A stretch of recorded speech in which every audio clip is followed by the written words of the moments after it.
It's the season finale of the North American Strikers League as we roll out the red carpet for our final 3 teams remaining in Season 6. My name is K-Bot. I am joined by Soren, Average Alex, Joker, and Gumi. Joker, I'll turn it to you first. Obviously, this was Showtime's season theme and all rating champions, and you are here on the pre-show before Championship Day. Where's your thoughts at heading into the day today? And you're gonna hit it where it hurts right away, huh, man? Obviously, I was contemplating on even coming on here, because I obviously like to be playing right now. But yeah, just wasn't our season. It's really hard to, like, I always see in sports, like, people who win championships. Obviously, this is like a niche little scene, but just to compare, like, they always say it's really hard to repeat winning rather than like winning the first time. And like, I could fully understand it now. It's a lot of things have to align for you to like get the glory, but it didn't work out this time. And hey, now I'm here. I'm down to come and like talk about it now at least. So yeah.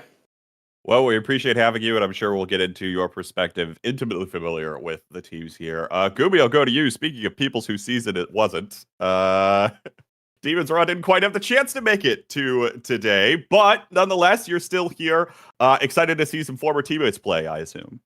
Yeah. I mean, could we even really call this like a season? Like, this is like this is like a 0.5 season, if that really makes sense. Right.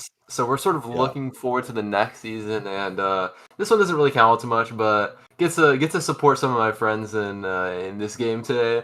Got the Hawaiian shirt on. Shout out Vaughn. And excited to see some good gameplay. Is it really a season of the North American Strikers League if Demons Raw doesn't go undefeated in the regular season? I'm not too sure. So we'll leave that to judge in Twitch chat. Soren, you're joining us here as well. EKC didn't quite have the day last week, but of course, I'm sure you're excited as well to watch the games today. Yeah, like Gimmy said, not a fully real season. But no, I'm excited on the real download. I love all these teams. I know the amount of effort they've all put in, and I love all the players and all these teams. I'm really excited to see how these matches go today. I've heard a little bit about the prep about 2 of them already a little bit. I'm kind of curious to see the strats that come out today. I think it's going to be a really unique games. And Average Alex, you're joining us as well. It was PPL's first season in the league. You all didn't quite make it to playoffs, but even still had plenty to show for during the regular season. Where are your thoughts, actually, on your performance during the league? I don't want to talk about the first time we were actually in the league in NASL Season 1. Well, I'm not going to talk about that, you know. Yeah. But hey, we did better! Guys, it's okay, we didn't get last. I wonder who got last. I think there was like a bit of a tie at the lower end. Oh, okay, yeah. Oh. So, yeah, but if it was a fake season, we need to stop coping. Why aren't we up there? Come on now. All right. If it was a fake season, it should have been easy. Well, fake or not, we've got 3 teams playing today here. And we also have a full all-pro ballot that we didn't quite get the chance to talk about last week, so we'll go ahead and do that now. Starting with the most valuable sub. These are no surprises. This information has been out for a little while. By nobody's shock, it is Kaidoob, in fact. Coming in was originally on the Showtime roster, swapped to Hungry Like Nephew. Joker, walk me through that trade, getting Bertram for Kaidoob. What kind of trade was that? Do I need to reference what happened in the NBA recently? Yeah, well, I don't know, man. Like, it's pretty self-explanatory. Like, now that it's out in the air that, you know, Vaughn can't participate in playoffs, like, he offered the trade and he said, like, look, man, like, we kind of, like, really need him, and kind of agreed. And I was like, dude, like, I'm not going to be cringe and, like, make his whole season go to waste because he can't show up in playoffs. And the only person who can probably replace him is having Kaidoob there. So I just said, yeah, sure. Like, we all are going to show up to our games anyway, so... And we made it to winner's side on our side as well. So Kaidoob, of course, giving us 2 series wins contributing. So, and then contributing games for them as well. Definitely deserved the award. And yeah, like, there you go. That kind of just explains it. Like, it wasn't a big deal for us to give him away. Well, it ended up kind of being a big deal because the meta kind of shifted and he really could have been useful for us still. But we still ended up in winner's side. and we showed up to playoffs with full roster and just didn't work out for us. And Hug probably would have performed the same way if Vaughn was in and Kainub wasn't. So it all like just played out how it like probably would have anyway. Soren, obviously, this is a player who has been considered probably the best in the game for some time now. What is it like playing against this guy? Why is he so difficult to beat? I don't know. I'll be real. Most of the Demons players, minus Gumi, who is kind of a little bit of a freak, they don't do like really flashy stuff, but like they're really consistent with hitting their abilities to the point where it's like the most frustrating thing ever. Kind of doesn't go for really stupid stuff. He literally just sits there and waits for you to like try to do anything relatively risky and punishes you on it. He also has probably the best like ability hit confirms in the entire game, to the point where during our set last week, I was like low-key crashing out. I think I don't know if we have any casters on the booth, but this guy hit like a primary into like a secondary that hit me in a completely different direction off stage to win the app game, and I was just yelling in VC at my team, bro. And I'm like, bro, there's no fucking way. Oh, that's my one. Whoa! That's my one. Find him. All right. So obviously, Kaidu, no real surprise coming in to the league, even without a starting slot, still gets awards and recognitions. But obviously, without Kaidu playing for a vast majority of the season, that leaves a lot of the open All-Pro voting kind of up in the air. And as we look at the first All-Pro team here, we had that was the NASA team, I take it, and not the NASL team. So we'll pull that up. There. We're getting there. We just got to flip through the cards in the back to figure out which one to flash up. In any event, the first All-Pro team for the North American Strikers League was Vaughn, Shionzu, and Leo Leon. Now, funnily enough, neither of Shionzu and Leo Leon have made it on an All-Pro team in the North American Strikers League. Obviously, despite Leo having been here for ages and Shionzu having, multiple praises sung. Alex, finally getting the chance to play against all of these players. What made specifically Shionzu and Leo's performance this season impactful? Well, Shionzu, I'm surprised didn't get it last season, so I'm very happy to see him get it this time. I think he really deserved it. It was a long time coming, and just a very consistent player. There's very rarely any times where I'm like, man, this Shionzu guy's playing horrid. And as for Leo, I mean, he really turned up this season. He looked so good. First couple weeks of RTF looked rough, and that he's a bit of a mastermind. I think he really pulled it all together. He wasn't afraid to voice his opinions, and I think he definitely deserved it. He pulled that team together. So, Gumi, kind of as someone else who's been in the league for so long, Leo always finds a way to make it back. Doesn't matter what team he's on. Do you feel like there's any other sorts of leadership qualities or intangible things that Leo can bring to the table for the team, in addition to his performance in the game? Yeah, I mean, outside of him being a beast, it's honestly shocking that he's never been on an All-Pro team before. That is, like, crazy. That blew my mind when I heard it. Like, that guy's been a beast for so long. But outside of his gameplay, he's, like, so fun to play with. Like, he's never, like, toxic at all when you're on his team. And the vibes are always good. He's a big vibe guy. Like, if you're on a team with Leo, the vibes are always going to be immaculate. So, like, huge shout-outs to him. Like, as you said, he always makes it back, so... And no different, of course, next time either, I am sure. Let's head over to the second team. This is Soren, Carmine, and NXZD. Almost an EKC sweep, Soren. That has to feel pretty good for at least some kind of moral victory here. How did you feel about your performance in the league overall? Obviously, your peers commended you for it. I mean, yeah, it was kind of an ongoing bit the past season and a half. Like, remembering your All-Pro ballots, I'm glad it stuck in people's heads a little bit. But on the down low, like the real, this probably is the season I put the most like effort, minus one game we do not talk about. I put the most effort in to actually winning the season. Like, I tried to specifically fit the meta the entire time. I pride myself on being really flexible and not having to make my team play around me. I think for most of NASL and end of NASL in playoffs, I was always last pick goalie unless we needed to deny for draft. So I tried to really fit my team around, and I'm glad that it kind of showed this season. I thought I played pretty well, and I'm glad that I finally made an All-Pro ballot after 4 seasons and 3 years of playing the game. And my the work paid off with me. Yeah. And then XCD's there as well, obviously. But Joker, rounding out this roster in the midfield slot is Carmine, who, similar to following your footsteps almost, has switched back and forth kind of between the two forward non-goalie roles. But he's kind of done it with some unique picks, and it obviously caught the attention of many on their ballots. Yeah, I mean, well, Soren covered himself, so I'll cover the other guys. Obviously, like Carmine, definitely valid that he gets a spot here. He performed outstanding, like in pretty much most of the games for his team this season. I haven't really like sat down and said like, "Damn, Carmine played really bad this game," and it's just crazy. He did it. He like stole some wins from some pretty good teams on some crazy picks. So like his spot is definitely valid here, and I'm glad to see he got some flowers as well for his performance this season, and like NXZD as well. Similar to Leo, it's the brawler that we talk about for the longest time. Like, this guy is so good, this guy is so good, and we never seen him on an all-pro roster before. So I'm glad NX is getting his flowers as well. He was just tearing it up this season, just farming kills on repeat on people. So yeah, glad to see NXCD in this roster as well. 100% deserved. Do want to call out Juliet particularly strong in the league, according to the stats, and maybe we'll go into that another time. But obviously, the second that that striker gets picked, you could expect that Juliet to be barreling for you.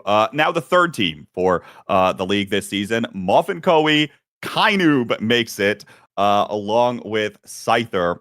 Alex, obviously, Muffin here has been in the league now. This is his second season, but a very unique style when it comes to goalie play overall. You see the Kazan, right? Not exactly something you expect to see in the goalie slot. But even if it's unique, it's enough to stand out because he pilots what he does play to near perfection. Well, I gotta say, I've never seen my brawler have more of a mental breakdown than playing against Muffin. So I just get to sit back and watch. I'm like, here's the core. It's not my problem. You just figure it out. It takes 30 minutes. You got it. But no, he really is crazy. I mean, it's easy to say he lives in the servers, and that's helping him a lot here. But honestly, I think he'd do it on 60 as well. The guy's just crazy, and to be like so like unique at this stage in the game, I feel like just playing the Kazan, playing the Rasmus, occasionally like a Finny or an Imi, it's to blend in very rarely. It's really incredible. It's very difficult to just like say, you know what, I don't really care about the meta. I'm gonna play what I'm good at. It's tough. So incredible stuff to him. Well deserved. Well, we've talked enough about Kainoob here, but Gumi, I do want to hand it back over to you for Scyther as well, because this is a player who is known to make very flashy plays in the brawler role as well. How does he keep getting away with it against goalies such as yourself? I mean, yeah, Scyther is really, really good. Like, I always put him really highly. Last season, I had him as my number one brawler on the ballot, I'm pretty sure. And this season, he really did it again. I mean, he's been playing super well. And how does he do it? I don't know. Scyther 12's a magician, and as 3Z would say, he has like a magnet to like distract the goalies and like suck the core from them or something. All right, But yeah, I don't know. We'll have to check whether or not that's actually legal, and whether or not he's implementing hacks in the game. But nonetheless, obviously, he's able to pull the magic trick in the rabbit out of the hat in order to get the job done. Of course, we have other awards to give out in the All-Pro voting, and this is what we really didn't get the chance to talk about last week. For another season, the most improved player is also the rookie of the season, and it is Hungry Boy from Return to Form. Joker, a player, again, has risen through the ranks. Return to Form made it to playoffs here, but felt like he was already decently strong entering the league, given that Return to Form almost shocked your team in upset week 1, if you could believe that, remembering all the way back to the beginning of the season. What's it like, and how has Hungry Boy continued to rise to the occasion here? We've seen him in NASL before as a sub, and he's played pretty good, yeah. He's shown solid performances in the past. But this season, he really came out and showed, like, I'm here, I belong here, and, like, I'm him. Like, he really was pivotal for his team. and their success this season. If you just look at some of the stats as well, like stats are kind of overrated sometimes, but when you look at the damage stat, like you can really see this guy was like putting in a lot of damage for his team. It's really like a deserved couple awards for him. First week, like you said, they gave us a pretty close series. We ended up getting the win, but every season we play RTF, even like last season was similar to this. Barcode always jokes about like, oh, I'm glad we caught them early because they're always scaling, and it looked like it this season as well. Like we got the win early first week, and then we just saw how they scaled and we're like, damn, like they probably like would have gave us a way harder. Like it was already close. It would have been way harder to win if we caught them while they were scaled. So yeah, that just pretty much covers all. Hungry Boy definitely deserves it. Sorry, I'll turn it to you now. Was there a particular moment you felt like that stood out to you that kind of encapsulated Hungry Boy's kind of significance in this season? Yeah, so I'll talk a little bit. Wait for me to finish before you say anything. So I'll be real. Going into the league, I was not a Hungry Boy believer. I was pretty vocal about it. I thought he was one of the lower end midfielders in the league. I thought his playstyle was pretty easily to punish, and he was kind of, I called him like a vice IME one trick. That being said, my opinion on that has changed quite a bit. We played them week 8, won with Miri Meg. But that being said, I think Hungry Boy, as far as players in the league, is one of the best at like learning how people work and how to like punish them. Because we like going into playoffs, I was not expecting him to play as well as he did. I was very impressed. I wouldn't say he's the reason, but I as far as any player on the team that I had trouble with during playoffs, it was Hungry Boy. Like I'm very impressed by the amount of work he's put in, and the scaling that Huss talked about was definitely real. Like yeah, I can't give this guy enough props. He had me on lock most of our entire 2 games in the playoff set, and yeah, I mean, props to him. I definitely think he deserves the most improved, and I hope to see him next season as well. Always going to be interesting to see how much further players like Hungry Boy will be able to continue pushing in the league. Of course, there wouldn't be an All-Pro if it wasn't the MVP. And the MVP this season, if his name is not Kainoob, it's Vaughn. Gumi, what makes these two players particularly in a league of their own virtually untouchable on an MVP vote such as this one? Well, to win MVP in the North American Striker League, as I'm also aware from NASL Season 1 West, where I won MVP. But so we not counting that. Fact checkers, is that true? Yeah, No. it is true. No, it's not. You guys didn't even do a vote. Self-declared MVP or what? Crazy. But continue. Yeah, so the qualities that a fella needs to win MVP in the North American Striker League is you need a lot of pizzazz, you need a lot of charisma, you need a lot of game sense, right? And that's what these players have. Like Vaughn, when he's out there on the field, like you feel like the aura coming off of him, right? And that's how the ballots function, right? So basically, if you don't have like aura while you play, even if you're good, you're not going to win MVP. It has to be like aura plus game sense plus pizzazz plus something else. Alex, why do I let this guy yap? Why do we keep having him back? I don't know. I got nothing. All right. Well, do you have any props for Vaughn? I probably more related to the game. Yeah. Go for it. Well, this guy's always on top of the meta. He's always playing near perfect. I mean, frankly speaking, there's nothing more horrifying than Vaughn when he's playing on. It just feels like I'm playing against a robot. One of those chess bots. It's just like they're sacrificing their queen. They see something I don't. Somebody help me. And there's also just no higher praise, in my opinion, in the game than when you get praise from Vaughn. So, I mean, I definitely think quite highly of him, and he this might not be the last time he's the MVP, frankly. But who knows? Maybe somebody will come up. Maybe it's Hungry Boy. Who knows? Who knows?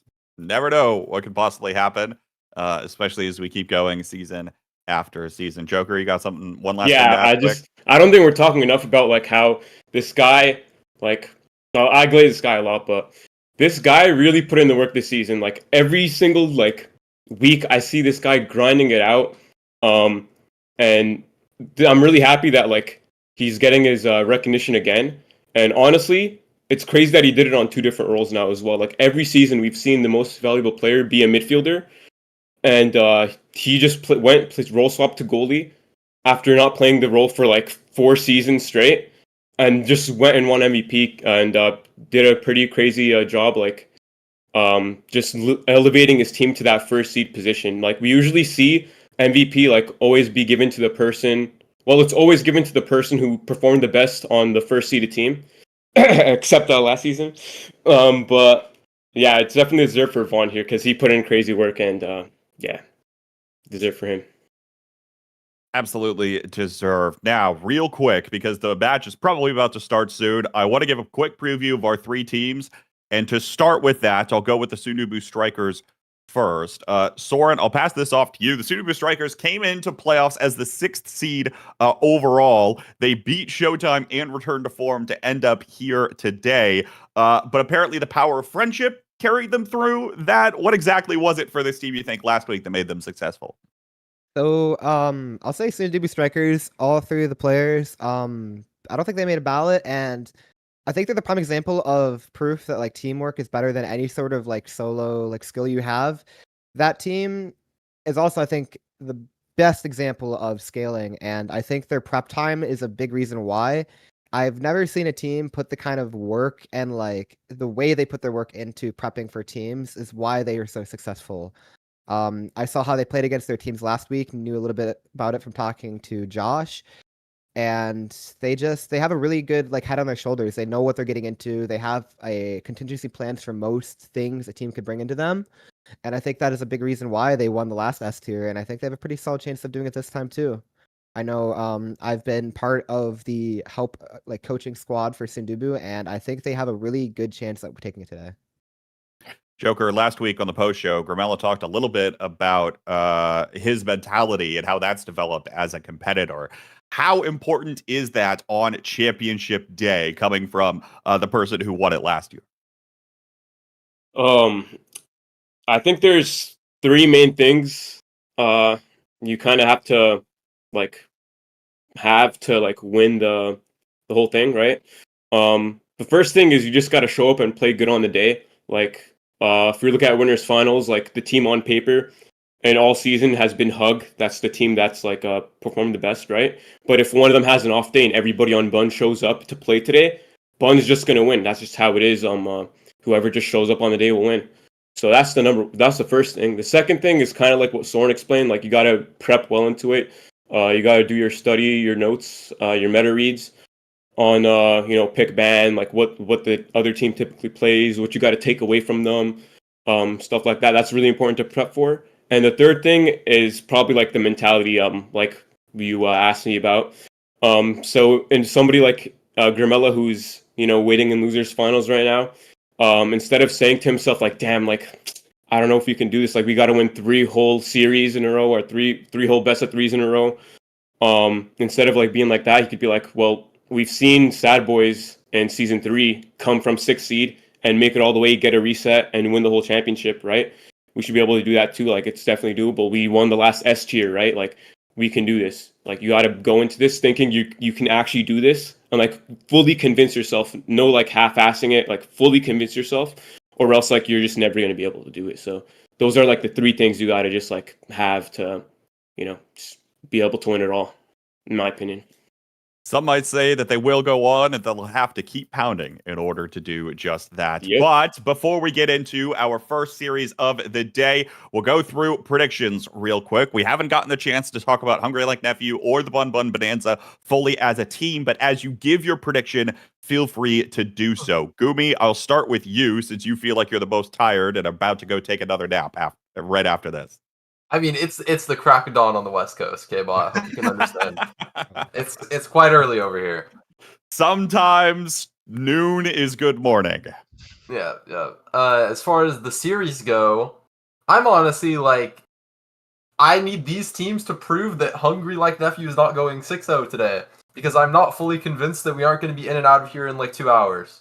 So, yeah, I'm going to be voting for Hug here. Alex, to you. Yeah, I don't have anything interesting to say. I think I just feel the exact same way. It's going to be awesome. I'm kind of rooting for the other 2 teams, frankly, but I think Hug's probably the favorite here, just logically. All right, Joker.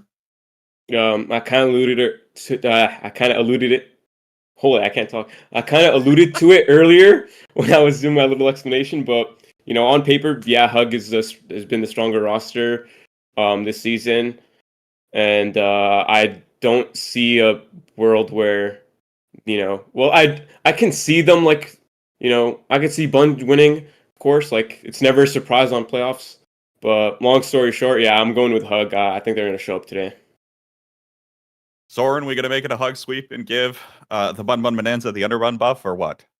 That'd be dangerous, but I don't know. I think there's a bit of this is a very volatile matchup. I think Bun, if they are able to figure out how to defend against this roster, could definitely take it because their playstyle when they get the core going on the other side of the field is really oppressive, really hard to deal with.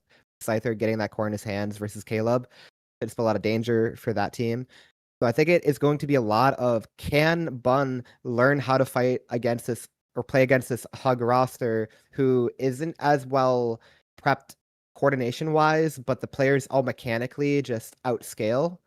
If Bun can figure that out, I think that Bun could just run away with it and we'd be like really surprised. But that being said, I don't know if they could do it. Kainu, Bells, that forward duo is to me probably the scariest in game to play against. Sorry, Huss. So we'll have to see how that goes. But I'm gonna have to give it to Hug at this moment. We'll have to see how Bun does.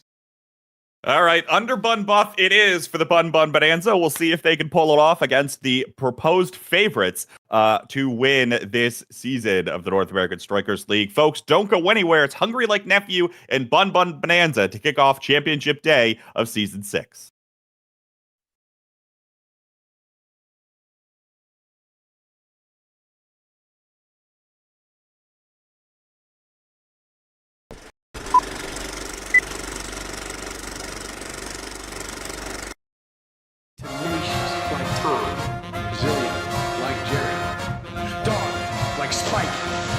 Hungry like Nephew.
Good evening, everybody, and welcome to the North American Strikers League Season 6. Finals Day is here, and we will finally be able to crown a team today for Season 6. It's just been a long time coming. All of these teams have really just been putting it all together, learning as much as they can, using knowledge that they have gotten from past NASLs, watching NASA, all of the teams together combined into this day today. I am NVNYC here, joined by Slav, and it is just going to be an incredible day today. Slav, why don't you go ahead and introduce the two teams that we'll be seeing in this winners finals?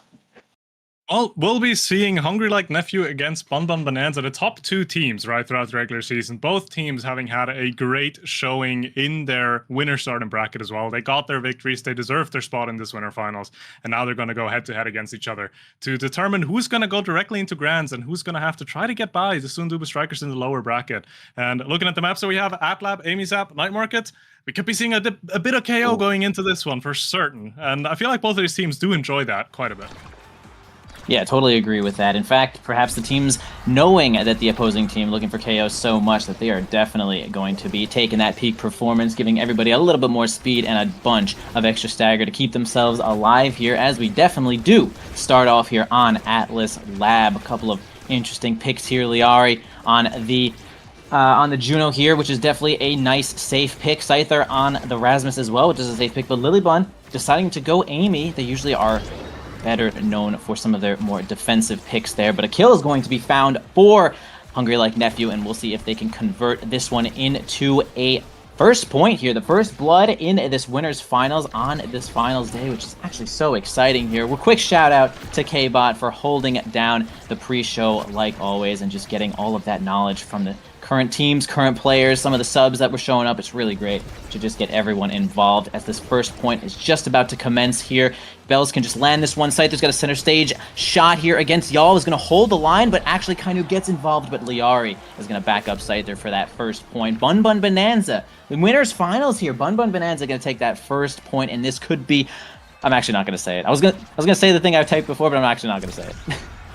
I mean, yeah, and I mean, you can see it in both of these teams playing, by the way, because it's a high-stakes game. You want to be taking this victory, because going into Grand Finals with the advantage as well that you don't have to reset the bracket, you just need to win once and it's done. That is so valuable, and you can see it in the way that they're playing it out. They're kind of feeling each other out, right? The play is still decently slow. It's not escalating too much. They're just being very calculated with how they're approaching each attack and each defense. You saw that as well with the flip from Scyther beforehand, right? Waiting it out, seeing how does Yal and Kainu, how did they try to defend that situation? And getting that kind of info out of your opponent and then adjusting yourselves during the series is going to be so important.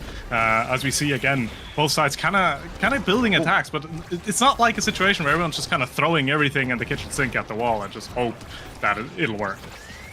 Yeah, for sure. Something that nice shot there from Bells to reinforce that one with the primary. Something that we heard in the pre-show there, specifically about Kainoob, is that sometimes it is just really better to stay as consistent as possible and just kind of wait for that moment where your opponent thinks they can outplay you or do something a little bit flashy. And as long as you are just as consistent as possible, your win rate might actually look something like Kainoob's, who has found themselves an MVP a couple of times here, possibly regarded as the best Strikers player for a while now, although we do have Hug here grabbing both of these barriers. Bell's going to dribble to themselves. They are going to play second goalie with Lilybun for just a moment. Now in the hands of Scyther, who's going to bring it on down the board here. Kainu, it's going to be tough to get past Y'all nicely with that strike shot. It's going to clear the ball, and Bells actually gets a tap of that primary with the dash punch. It's going to get it on through their Hug 2-1 right now, and just want to bring up that consistency might just be enough to get through some of the flashy play that we see from some other players.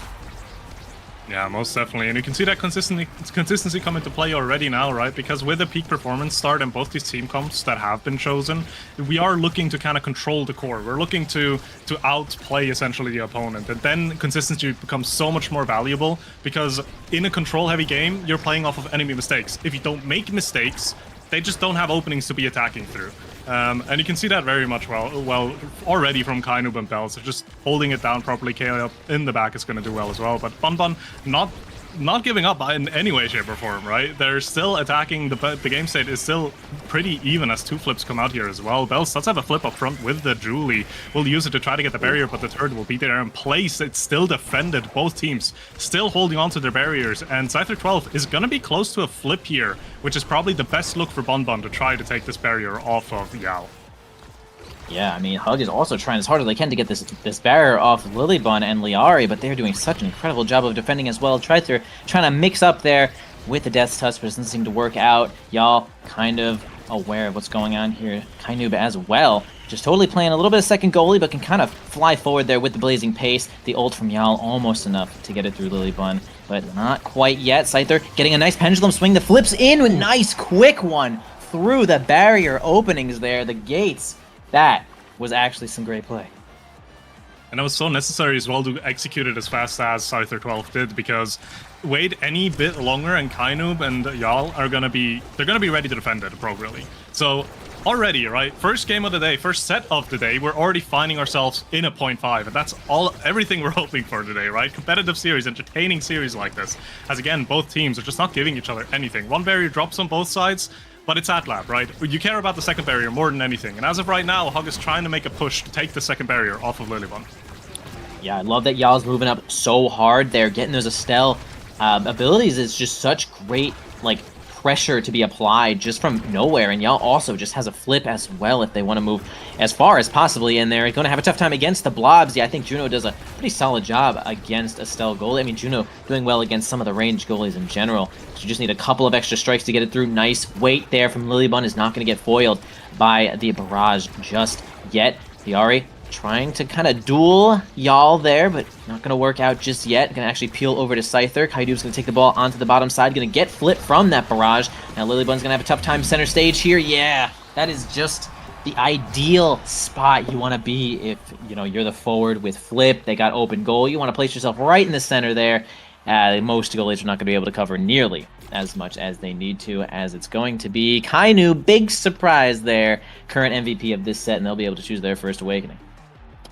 Yeah, but Lilybun was still on top of it. That was just an issue of you just couldn't get there in time. But again, the set does go to Hug, and we're gonna get speed onto Kainoob, and speed on a Kai character. Ooh, that could be quite dangerous and risky going down the line. You do have that benefit of getting 2 picks for Bonbon. The bulk up together with the peak performance for Lilybun is going to do quite a bit of work, and obviously size for Scyther 12 is going to help so much on the offensive end as well. So I feel like you're kind of evening yourself out. Bonbon actually is kind of happy, I would say, going out of this draft. It could be better, but in relation to how the draft could have looked for a Hug this time around, I think Bonbon is walking away pretty happy from this one. Oh yeah, I definitely agree with that. I feel like the utility that Bun got there probably outclasses just a little bit of what Hug was able to get. I'm not really high valuing Yal's stinger there, but that is until the kills are made. But man, a nice pass right over to Bells, and a strike to the bottom side is going to be just enough to get that one in pretty handily. I didn't feel much sweat coming from Hug that time. They kind of just had the God positioning there, and that's why they're here. Honestly, in winner's side here, that is just why they're there. Their positioning as a team is just so good from all 3 players. Even without Vaughn here, like, even Joker said it during the pre-show, it's like, well, Vaughn and Kainoob are possibly comparable right now. They're just both so good at their roles, and even at the extra role that they've been playing. So, I mean, that's just what you can expect from these teams. And the synergy, man, even the synergy with just Kainoob popping onto the team, I mean, they are just so in sync, and Bells is going to get a kill there with that flip, which is certainly going to make this power play quite difficult. Kainoob's going to move up really far, hit that flip, get that kill, and Kainoob going to pass it right over to Bells as well. Man, the team, Hug, Hungry Like Nephew, looking so good right now, but Bun is certainly not out of it yet. Yeah, they're playing so well synergized, and it's helping them a lot because Yal is playing a very aggressive line, right? And that helps them so much because if you have something like an Amy and a Juno, you're trying to play in the enemy half as much as possible. You're trying to apply as much pressure as possible and cannot never find yourself on the defensive end because in a straight defensive situation, you don't have the best tools to deal with it. But Bells, Kainoob, and Yal just do such a good job walking up, even Yal here, right? Just over the midfield line, just getting the strikes in. They're just doing such a good job at creating pressure and not giving them any kind of setup, making it incredibly difficult for Bonbon to play to their team comp's strengths. And you can see that with the result from this set so far, right? With Hug having two goals goals to none on Bun Bun, and that's just comes down to game plan execution that Hog currently has a better time doing so. Yeah, kind of at least looking a little bit weak here. Bun Bun might be able to find themselves this barrier with this, okay? Kind of getting Scyther out of the play there, but not enough yet to get that barrier. Now the pressure being put on Lilybun, gonna have to flip. Scyther trying to use a couple of moves to get it on through, but y'all on point when they need to be, and in fact, Kainoob and Bells are gonna make enough misdirection to grab that final barrier. Scyther has a chance here, but can't get their hands on the ball once again. Lilybun gonna send it on up into the hands of Kainoob, who's actually gonna foil that for just a second there, into the hands of y'all, passing it once more over to Kainoob, who's gonna try to make some headway with this flip, possibly finds an opening to Bells, who's gonna combo there, but ball does not seem to make its way over to Lilybun just yet. Bells is using the ult there now, but can't maintain possession either to get their hands on the flip, but a nice angle from Scyther is gonna go around the back and flip that one on, grab that barrier. Just gonna grab possession of this ball here, though. Once again, Kainoob just doing such a good job of playing kind of a second goalie here with y'all when the gates are open, but man, Bells gets it through. I mean, it's like the possession that Hug has, they just, oh man, they can always just get the ball where they need to go. That's what it feels like, because they have so much agency over these plays, and when like Bells is ready with these cooldowns, I mean, he just gets the ball right when he needs to, and it's really just on Bun Bun to just play defensively in that spot. I mean, you can even see the levels currently. We have Kainoob at 8, 7, and 6 here for Hug, and Scyther and Liari 6, 5, 6. I mean, the hits, the redirects, the barriers taken are shown. Yeah, and it's so difficult for Bun Bun because you're going into this draft, right? And what you're looking for is some way to efficiently swap sides, get the attack for yourself going, get cooldowns, get movement speed, and make sure that Hog doesn't get what they want. But Hog is getting stacks and stacks on Bells, so this Juliet's going to be an even bigger threat now because as the point progresses, she's going to stack movement speed, and she's going to be in even more places than she already was. And the hotshot as well for Kainoob, even though the primary focus there is probably to deny it off of Liari, obviously Juno hotshot being very much a danger. It still helps a lot with the cooldowns. Obviously, Kai hit with a 12-second barrage right now. Barrage, in my opinion, one of the strongest primaries in the game. That hotshot's going to help a lot with getting that ability up more often and getting that offense going for them a lot more. So I feel like difficult draft for Bun Bun, but it doesn't seem like they're bothered by it because actually they just executed their own game plan now perfectly. The core was barely in their own defensive half, and they just kind of kept the attack going, and eventually Yal wasn't able to hold on anymore. True. I also like the awakenings that Bun Bun has, even this draft too. Liari getting second spark. I think Scyther will do well with that twin drive, and Lilybun just getting even more speed to combo with those momentum boots. Once again, a kill possibly taken from Bells there. I was definitely looking at the awakenings from that dash punch.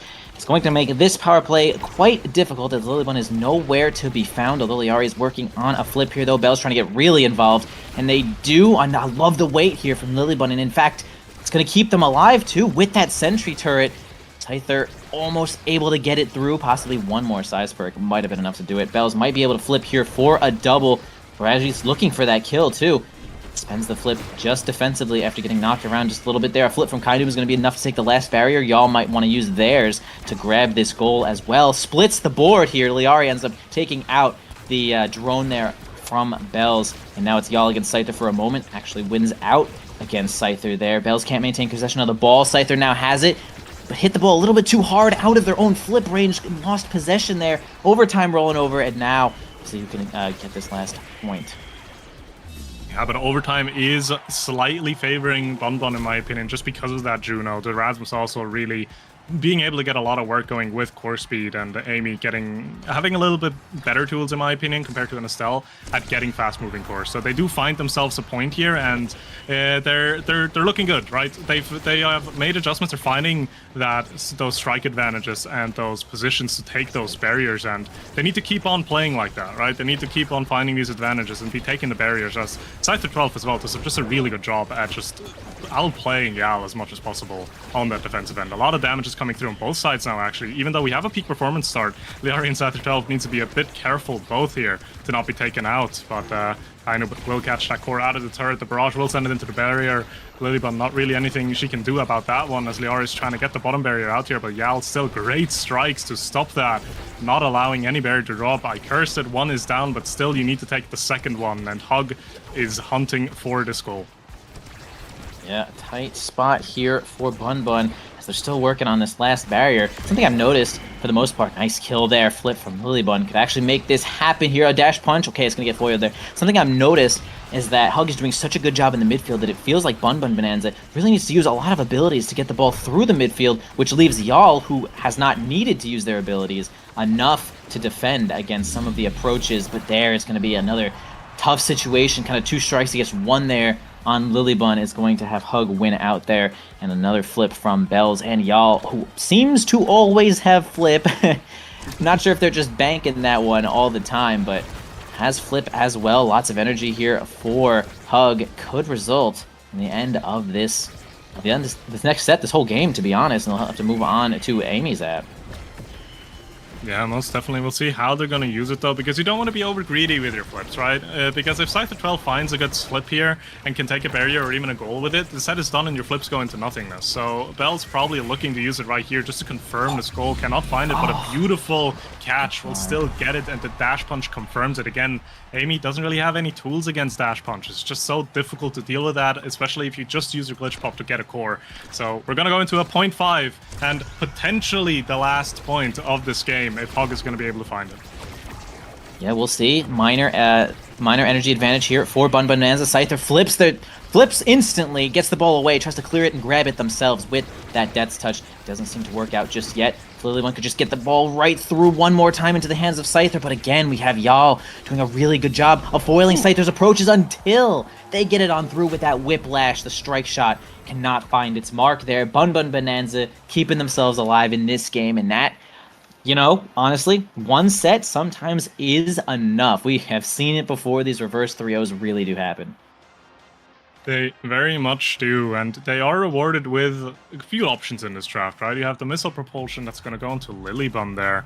Possibly just something to shut down either Yal or Kainu, but also just gives you a lot of more range, efficient range to be working with, and more damage to be playing with as well. They have been finding KOs, so if they can lean into that, that's great. 1-2 is going to have to be denied off to Juno, but Juno with Monumentalist is still going to hurt. Also, not to mention, Scyther 12 got another Size Awakening, so all the magic that he's been doing already, it's just gonna get better. Again, though, on the other hand, you have Prime Time on Kainu. That means that Barrage, that strong, really strong ability, is gonna be available to you much, much more. So again, both sides, I feel like, just being very happy with what they were able to pick up in this draft. I agree for the most part. I really thought I would see the Super Surge from Liari there. I personally high value the dash perks onto Juno, but we'll see what the Monumentalist can do. Like you said, it is a ton of damage, and the blobs will cover a little bit more space there as well, especially with some of the speed that we see here from Liari. The blobs are going to be moving as fast as they can. Look at them trying to get that ball as quickly as they can, although open goal here from Bun Bonanza. Man, good try from Lilybun. Try to like reinforce that goal just in case they got hit or missed it, but the dash punch is just 3 attacks. It is dash hits ball, punch hits ball, strike hits ball right after. So it is really difficult to deal with sometimes. And against a ranged goalie, well, that is where Juliet might actually thrive. Yeah, most definitely. And right now, Scyther 12's having a pretty hard time. Almost taking out the flip is just barely not enough. So Scyther 12 being able to hold on to that flip, but probably has to use it just to stay alive here. While Kainub and Yal were making an attack, they're getting one barrier, and the clears are just nice. They find these angles through the enemy forward so consistently and so well. But right now, it's Hug's time to shine. I say again, get a power play. Bells gets a kill, confirm on it, and now barrier is down. Attack is still going. There is a clear through the Juliet ultimate there, which is going to help a ton. But the dash punch comes through, but no, the strike is good. It does get it out. And now Bun looking to take the second barrier and hopefully find themselves a goal in this point. Oh, wow. Kainu finds it, which looks like the Giga Blast might have been able to get it on through there, and maybe just hit everyone in its path too. Gonna make good use of that, especially with Hot Shot there. It's gonna make the ball go quite fast. But now we are moving on to what seems to be a game point for Hug on Bun Bonanza. Currently 0 points in this set, so they got quite a little hill to climb here, though. Scyther going to spend a little time getting some healing. Going to try to get this barrier away from Y'all. That was really close, but Y'all does stay strong. The barrier remains awake. And Scyther trying to get some healing as well. They do actually end up finding a flip, although Bells, okay, loses control of the ball from a slime. could have maybe had made something happen with the flip of their own. Gonna be a little sad boys angle. Man, y'all defends against Scyther's flip. The pendulum swing's not gonna work either, but man, Bells is gonna make a pendulum of their own with a dash punch flip combo. It's going to totally send Scyther on out of there past 2 Bells, but it's not going to touch Bells at all. In fact, Kainoob is going to get complete credit for that one. And there you go. Hug is going to take the first game in this series, and we're going to move on to Amy Zap. Like you mentioned, we could be seeing damage. We very much could be, but I feel like as a recap for this first game, Hug was just playing so consistently, right? They ended up dropping a set due to Bunbun finding these angles in that third set, but overall, they were just not giving any space for Bunbun to shine and do what they really want to be doing. Which obviously is incredibly hard to deal with and incredibly hard to be effective into. If the enemy's game plan just kind of completely shatters what you're trying to do, there's not a lot of openings left for you anymore. And that, again, that consistency that has been talked about just kind of came to show in this first game. So Hug getting a pretty good game 1 win, but Bunbun still had some very strong showings, and they want to be grabbing those kind of showings that they had and taking them into the Amy Zap game and hopefully find themselves in a winning position there. Yeah, totally agree with that. I feel like Hug just did such a good job of controlling the midfield, and then that kind of used a lot of resources from Bunbun to really try to make some headway there, which left y'all with just all of their moves when Scyther did actually make a breakaway. So y'all just doing a really good job of defending against Scyther. I mean, honestly, all 3 of them just dealing a little bit of damage to Scyther each point was enough to kind of shut them down. We really didn't have like that crazy forward pressure that Scyther is really known for, just like directly outplaying a goalie. You know, sometimes you really just got to run around, grab some healing, and just try to keep yourself in the game, because 13, 14 seconds of being out of the game is just way too much to allow teams of this caliber to have. So really just keeping Scyther out of the game made it just so much easier to deal with the cooldowns that we have coming in from the Amy and Liari as well. So well played there from Hug. But like we said, we're going to be moving on over to the Amy Zap. Have a little bit of a wave down there. What's going on, everybody? We're moving on to Amy Zap, though, real quick. Got the Timeless Creator, and we have the Orb Replicator, which is... that is certainly an interesting awakening there. Orb Replicator. I feel like the... hey, guys, what's going on, dude? Holy crap, dude. We're casting Winners Finals. It's crazy.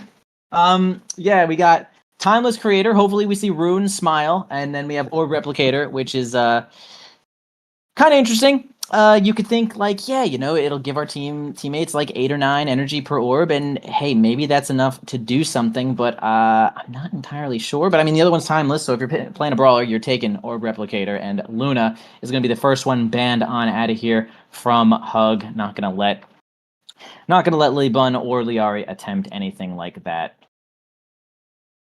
Yeah, it's interesting. This awakening starts a bit.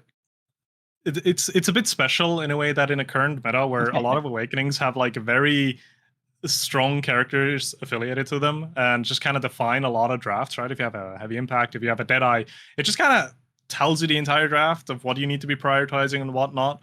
But with a Timeless Creator and an Orb Replicator, there's really nothing like major that just excels, right? There's still some good picks, but they're not necessarily the ones that you're going to be pursuing. So it's going to be curious to see where the priorities are going to lie in this game. As like I said, the Luna is banned, the Amy got banned by Bun there, and the Vice first pick for Hug. I mean, makes sense. Vice is really strong. You're on Amy's app. You can play for KOs, so it's going to come into play quite a bit. But more interestingly enough, Julie and Rasmus both unaccounted for right now. The Drakkar is a pickup for Bunbun, which is excellent, right? Seth 12 is such a good player on that character. So having that at their disposal is going to do so much for them. The Finny pickup for Lilybun as well is going to be extremely efficient for them. But yeah, we're not even seeing a Julie Rasmus. We're just looking at pure damage dump here with Estelle Rasmus.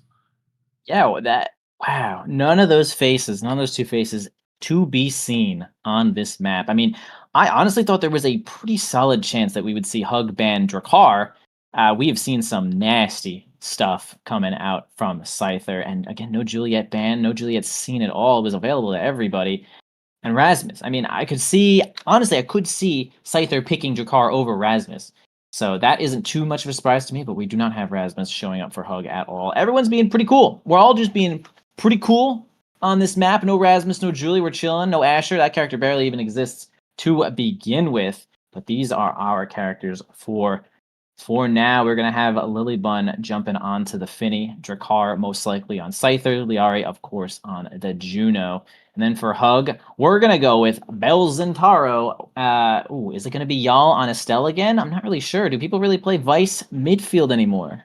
I feel like What do you think? if someone's going to be playing it, I think Kainub can pull it out. You know, I think he's done it before already as well. So it's definitely possible that it's just going to come down into kind of a preference. I feel like Estelle in net would arguably even be better on a map like Amy's app. But another thing you said, like, I don't think we're being necessarily nice by not picking Rasmus and Julie. Mainly just because instead of shoving someone over the edge, we're now just making sure they can't walk anymore, and then we're shoving them off the edge. Because we're still damage jumping. We're still very much just taking out the enemy with both of these team comps. Because again, you have a Finny, right? Finny debuff is crazy. So, and Juno doing a lot of passive damage as well. So, interesting to see how both teams will be playing it out. Yes, indeed. We shall see. We'll see how much damage we'll be taking here, though. I mean, it really is just a Drakkar soloing the whole game. What the? Drakkar soloing the whole game by themselves. And we have seen it happen before, which is why I thought we might actually end up seeing a ban on Drakkar, but no problem there. Gosh, there is a lot of damage in this game. I mean, Amy's app is just one of those maps, right? It's just... everyone's just trying to kill each other. There's too many spaces that you just get to die when you are completely staggered. So a few creation characters here, but we'll probably see a whole bunch of orb replication. And that actually, I mean, if everyone takes orb rep, that's a surprising amount of energy for the whole team. We can see that Hug completely covered in orb replicators here, and only Lilybun has the timeless. And that is just going to be a lot of extra energy and healing for the team. Honestly, if you are staggered and you grab an orb, that'll definitely heal your team quite nicely, as we're going to start on the board here, though. No kills yet, man. I sure thought Scyther would be able to get a kill already, but they do get a barrier to start on out with here. Lilybun against Bells here. Going to pass it on up to Liari, and Kainub's getting involved. And it's actually Vice goalie. Where's Vaughn? You're fired. Vice goalie. I win. Vaughn loses. MVP Lamau. Anyway, our barrier is going to go down while I am freaking out for just a second here, though. Bells is going to get the IO rush real quick there. They're going to knock it right out of the Oni blade, though. Going to get a big finish into the hands of Scyther. Kainub is going to help to defend right here with Kainub, and y'all going to actually load up this Supernova. It's going to be eaten directly by the Molten Bolt from Scyther. My dude's got his scope right on there. And first point over to Bun Bun Bonanza. We're in. Yeah, and a strong point as well, although you do see a little bit the difference in these orbs already, because almost the entirety of Hug has a flip available now, right? That could be by that orb replicator but getting these orb pickups, or it could also just be generally, maybe they didn't have to evade as much. But I feel like in a game like this, both sides are going to be putting a lot of value on having these evades available, because otherwise you're going to be taken out like Bells just did. So Bun Bun now, again, on the attack, looking to take this barrier, cannot find it. The clear from Yal is good. And Scyther 12 almost does something, but no! The flip excellently found by Yal there. Gets it out. Scyther 12 not able to respond, and Lilybun doesn't have the abilities to react. It evens out the points. Yeah, that's actually an interesting thing about Finny, right? She is kind of similar to Amy and Luna, right? Where she's having such a good time of like kind of spamming the moves and dealing a lot of damage from really long range, kind of from the goalpost. But then right when it comes to defending, you notice that you've just used your primary to deal a bunch of damage to people, and there is just nothing left for you to defend with, even with like the triple take, right? Because you're just trying to help your team do a ton of damage. Although we do have some abilities here. Flip from Liari is going to save Lilybun. Scyther on the front lines can almost maintain control of the ball here, though. Really great angle from Scyther to get it right around Yal and Kainub. But he's going to move up here and try to get this flip. Actually doesn't get the strike in there, trying to just get a little bit better positioning before they can load up that flip. A Supernova comes in, and Liari says, dude, you want to pop that one? You are going to die. And as the prophecy has foretold, Liari, the queen of this point, 2-1 for Bun Bun. Yeah, sometimes even at the highest level of Omega Strikers, you have some of these funny points because they're just part of it, right? But we'll see.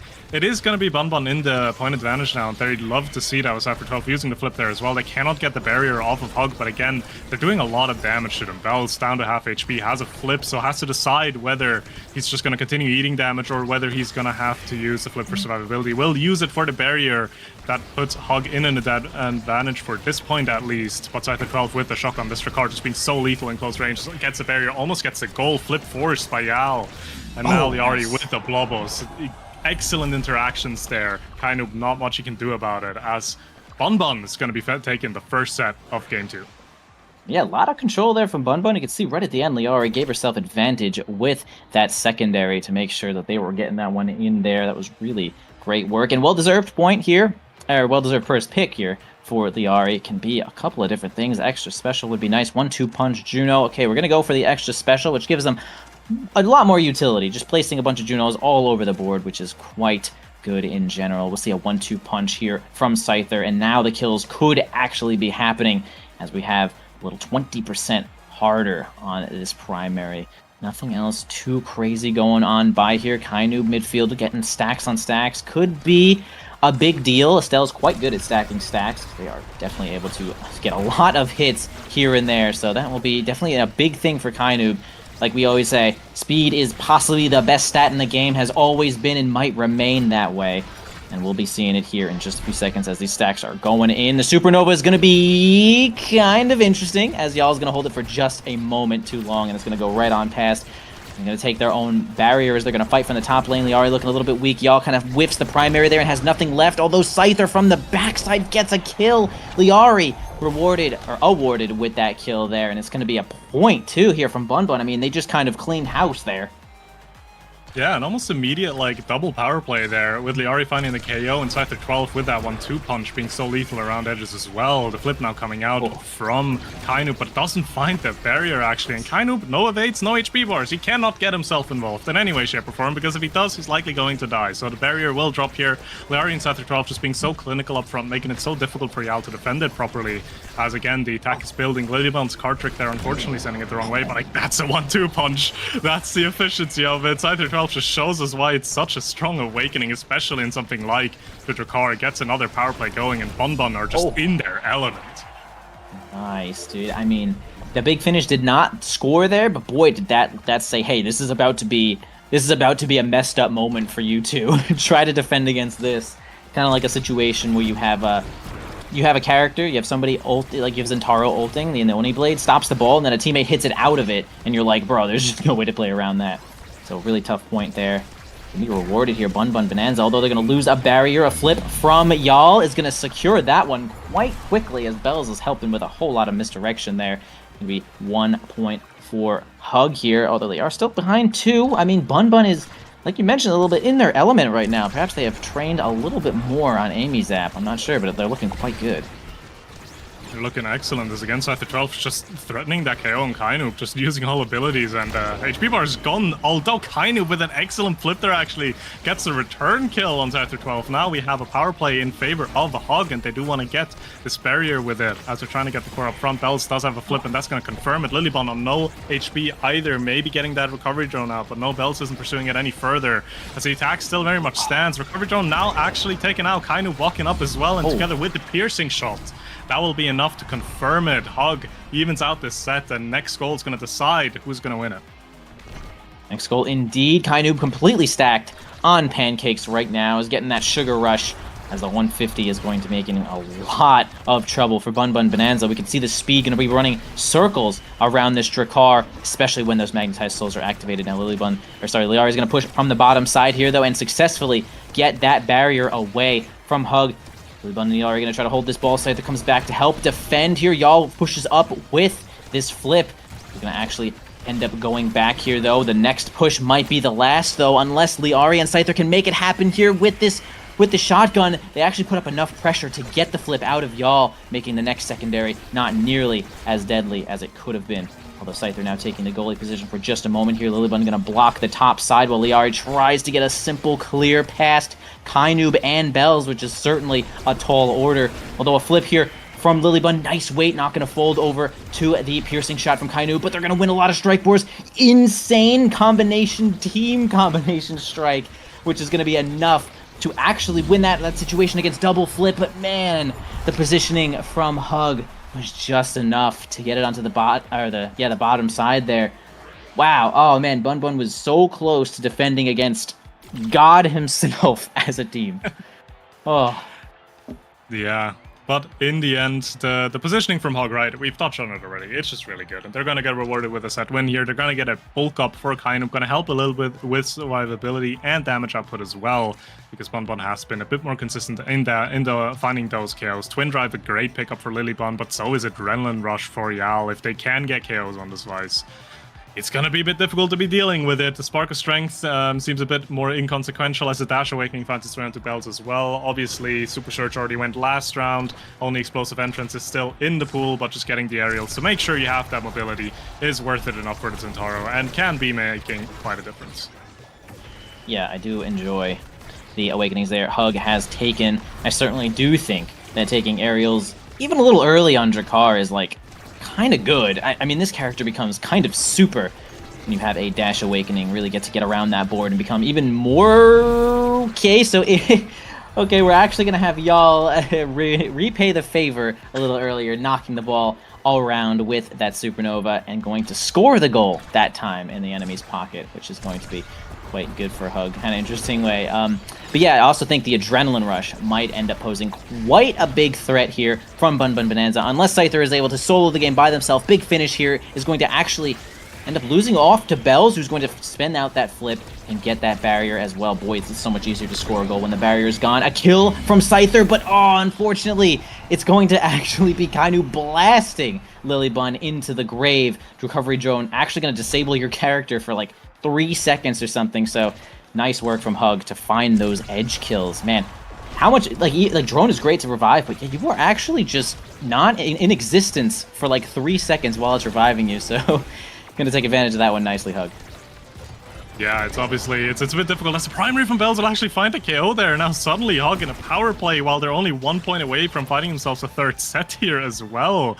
Again, just finding these KOs being so lethal around these edges at the 12, trying to get a KO on Kainu, but Kainu just smelling that from a mile away. Flip comes out and gets answered by Yal, but the attack is not slowed down. Liari together with Scyther 12 up front. They're trying to set themselves up, but they cannot find the angle just yet. As Lilybun's also walking up now, but that gets dangerous because Bells is immediately on top of her and just contesting it. The flip from Yal does go south, and the Vinny ultimate gets the core out, but no, it doesn't. Bells uses the flip, and again, so much invested from both sides, but no real result seen from either side realistically. As the barrier does drop, open goals on both sides.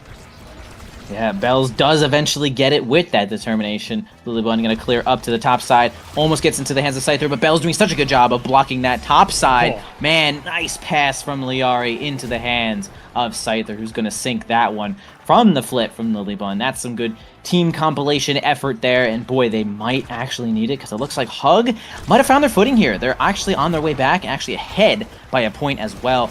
Lilybun and Liari are doing such a great job of defending it. Scyther is actually just taking a whole lot of damage here as well. Lilybun now taking the brunt of it, but Bells too is almost knocked out. Maybe they will switch their sights onto this one for the kill. It looks like they are indeed going to try to do that with no evade up here, though Liari soloing the entire day while that is happening against Yal and Kainub. Now Scyther has a chance to get their hands on the ball. The Supernova flies out once more. She's going to defend the goal. Now it's up to Lilybun to get it away from Bells, but it does have Kainub on the backside as well. Big finish comes in. Scyther makes it happen with that flip kill, and now Yal is alone with Bells. They do have double flip. They can stall 14 seconds if they want. Let's see if they use them. Yeah, they're holding on to them, and they're probably looking to hold on to them as long as they can. No, the Yal does use one there to keep the point alive in hopes of finding a KO, which they do, and now they have a power play in their favor to try to close off the set. Bells has a flip, so if you can set him up properly, he will be using that and take that barrier. But Lilybun, again, just such an offensive line there, will get taken advantage of with the piercing shot, though, as the flip comes out from Bells. Does not find the target, and the power play again for Bonbon, but no, the Rose Warp will be enough. Kainub finds the goal and the Hug in a 2-1 lead in this game. Damn, consider your roses warped, is what I would say at that point. Kainub finding exactly the position and the angle needed to get that one in there, and going to take the first Awakening in this next draft, man. They are ahead by 1 now. Lilybun, Liari, and Scyther are going to have to work a little bit harder here. Going to grab that missile prop, increase the range of both of those moves, Rose Warp and Crystal Thorns as well. Team player, kind of an alternate win condition in my opinion here from Bun Bun Bonanza, could make things happen, although y'all pretty happy to grab specialized training as Vice just kind of does her thing, gets on in there and blasts the Supernova and you are going to become a supernova at that point with specialized training. I mean, I felt like things were kind of ball control for a while, but these last few awakenings have really spelt damage for the side of Hug, and I hope we'll see a close game here for the rest of it from Bun Bun Bonanza.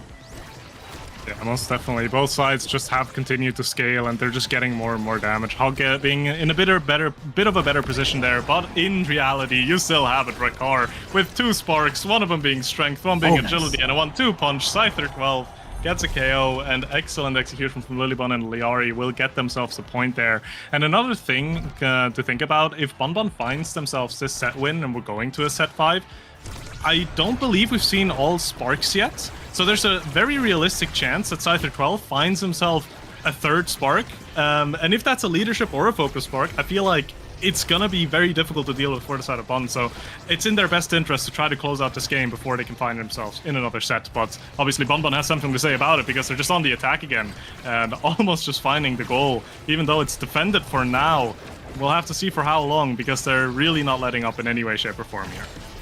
Yeah, we can see the pressure building on here. Lilybun gonna move up and try to help out with this triple take. Spends the big finish. Liari flying on in there. You can see the double jump with the fling being like, yo, it's time. The explosive entrance helping out with a little bit of distance there, and that was exactly the right time to jump in there, getting that point.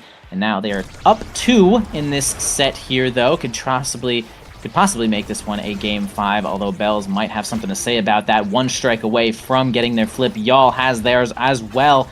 Gonna be a tough spot here for Lilybun against Bells, although we do have Scyther and Liari both coming back to make sure that this defense holds. Great strike from Scyther there. It's gonna get it straight through Y'all, although now the pressure is about to build. Y'all could move up, but actually feeling a little bit of pressure is going to move back here. Trying to get the ball into the hands of Bells. Liari gonna reinforce their strike with that primary, and Scyther gets on in there with that shotgun, makes it happen. Bun Bun bringing this to a set 5. They're trying to hold on. Hug has the first game, but this is winner's side of, or this is winner's finals. I mean, there hasn't been many more finals than this winner's or something. Anyway, Sloth, tell me about this draft. I'm seeing a lot of damage. I'm seeing a triple spark for Drakkar, so that's already scary. Estelle's gonna get hot shot, which is great, right? Also a deny for herself and a good pickup for herself. What's Shuna gonna get? Well, either you take Stinger for yourself or deny the heavy, because if you give heavy to Vice, it's gonna be a bit rough. Vice still gets Stinger though, so again, more damage. You have a little bit of movement speed and HP for Lilybun, which is nice. And it feels so illegal to think about, but as Zentaro here, Bells had the option to go for fight or flight as a last pick, by the way. You know how you reiterated how speed is good usually? Yeah, the game I feel like at this point is way past speed. It's just about, hey, cool, we just need to have the ability to just outpace the enemy with damage or just core speed. We don't really care that much about initial speed, and yeah, this is gonna... One mistake can just easily lose you the barrier or a point at this point, because it's such a volatile position for both teams. Yeah, I mean, especially position, you want to talk about position, Liari and Lilybun and Scyther were kind of both hanging on the edge there, could have find themselves killed, but a tough spot there is going to actually work out in their favor. They grab that barrier, Scyther finds the kill, possibly with this 1-2 punch working a little bit overtime. Liari and Lilybun going to switch positions for just a moment. Lilybun going to try to move up with this flip and make things just as awkward as physically possible. Flip coming out from Kainuv to hold that line. Y'all comes back just in time here, though. Bells has their flip too. Scyther going to play defense for just a moment, grab some healing, make sure that Lilybun can have a good position to get this flip. Liari also just constantly trying to get through. The big finish is going to make things awkward even for Bun Bun there. Scyther tries to get a kill onto Bells, not going to work out, although Liari is kind of losing a lot of health here. The triple goalie defense from Hug is actually going to keep this point alive. Bells can't maintain control of the ball with that flip. Really tough spot. Scyther's going to try to dribble it to themselves, lose control of the ball. Flip from Lilybun. Kind of insane point. Liari flies in with the friend... Wait, Blobbo bounce, I think. Whatever. Explosive engine's also working overtime, and Liari is going to secure that point, and they need this game to go to the next game. Yeah, that point felt so illegal. I don't know how Hug was holding on to that for so long. That defense was just excellent, and in the end, Bun Bun did find the angle there, and again, you can see more of the same. The attack just being so strong in Bun's favor, but unfortunately, the core finds its way past Lilybun, and now an open barrier. That's a piercing shot, takes Kainub's own barrier. They're trying to take damage onto Scyther, so open goals on both sides. So again, it gets a bit more chaotic, it gets a bit more difficult to play out.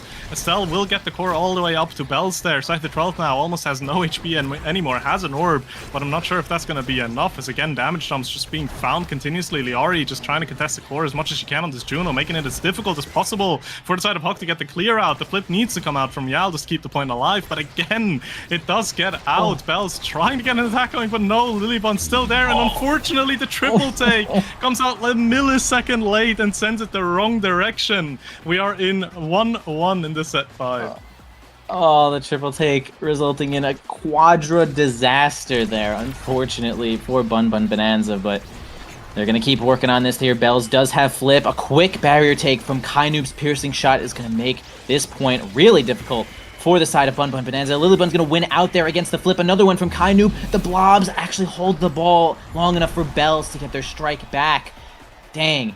Bun Bun Bonanza's ability is not working too well with their own team right now, but they still have one more chance.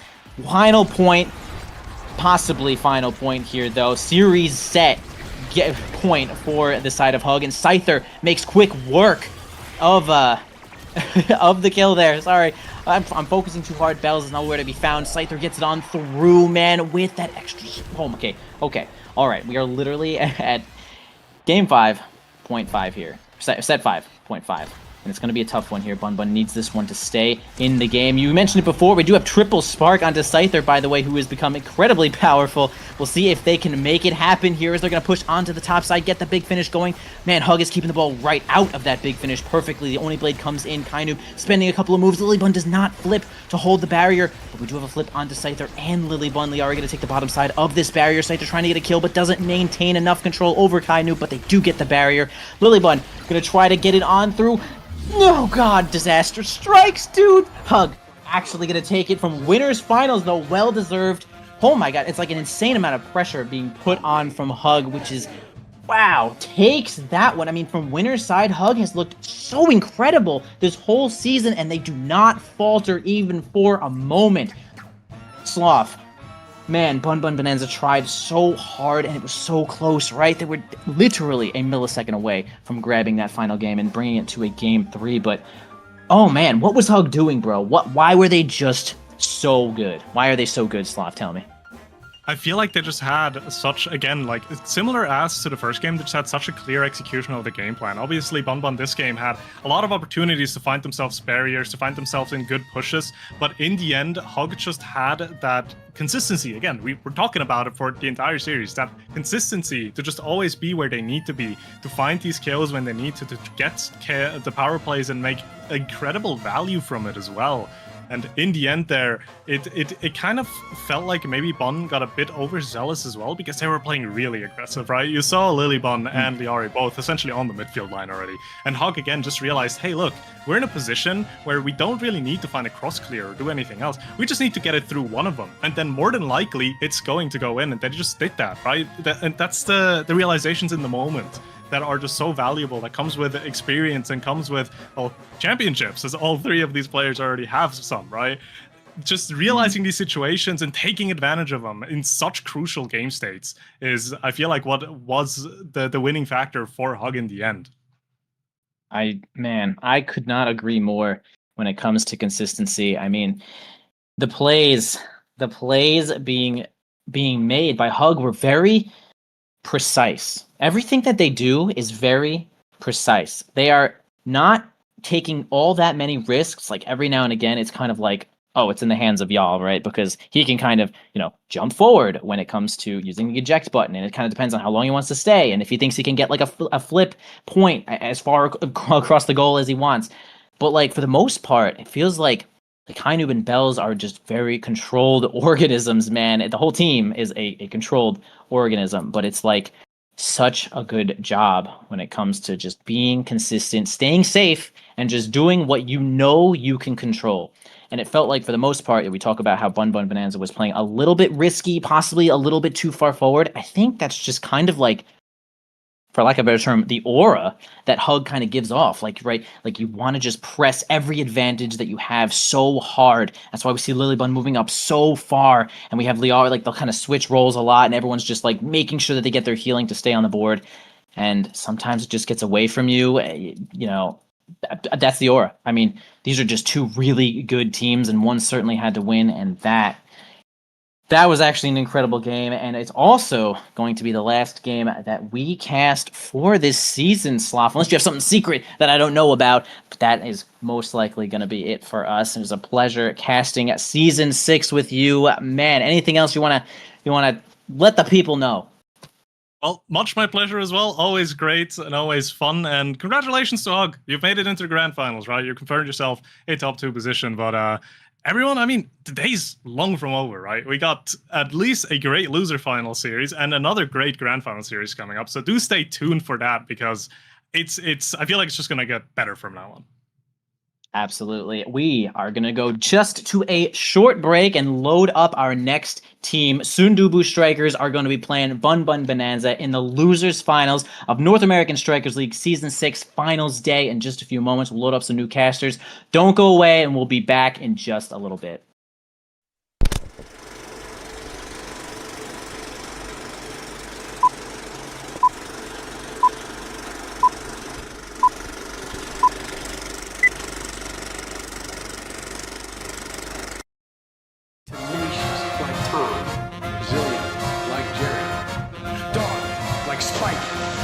Hungry like that too.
And welcome back to NASL Season 6 Playoffs Championships Day.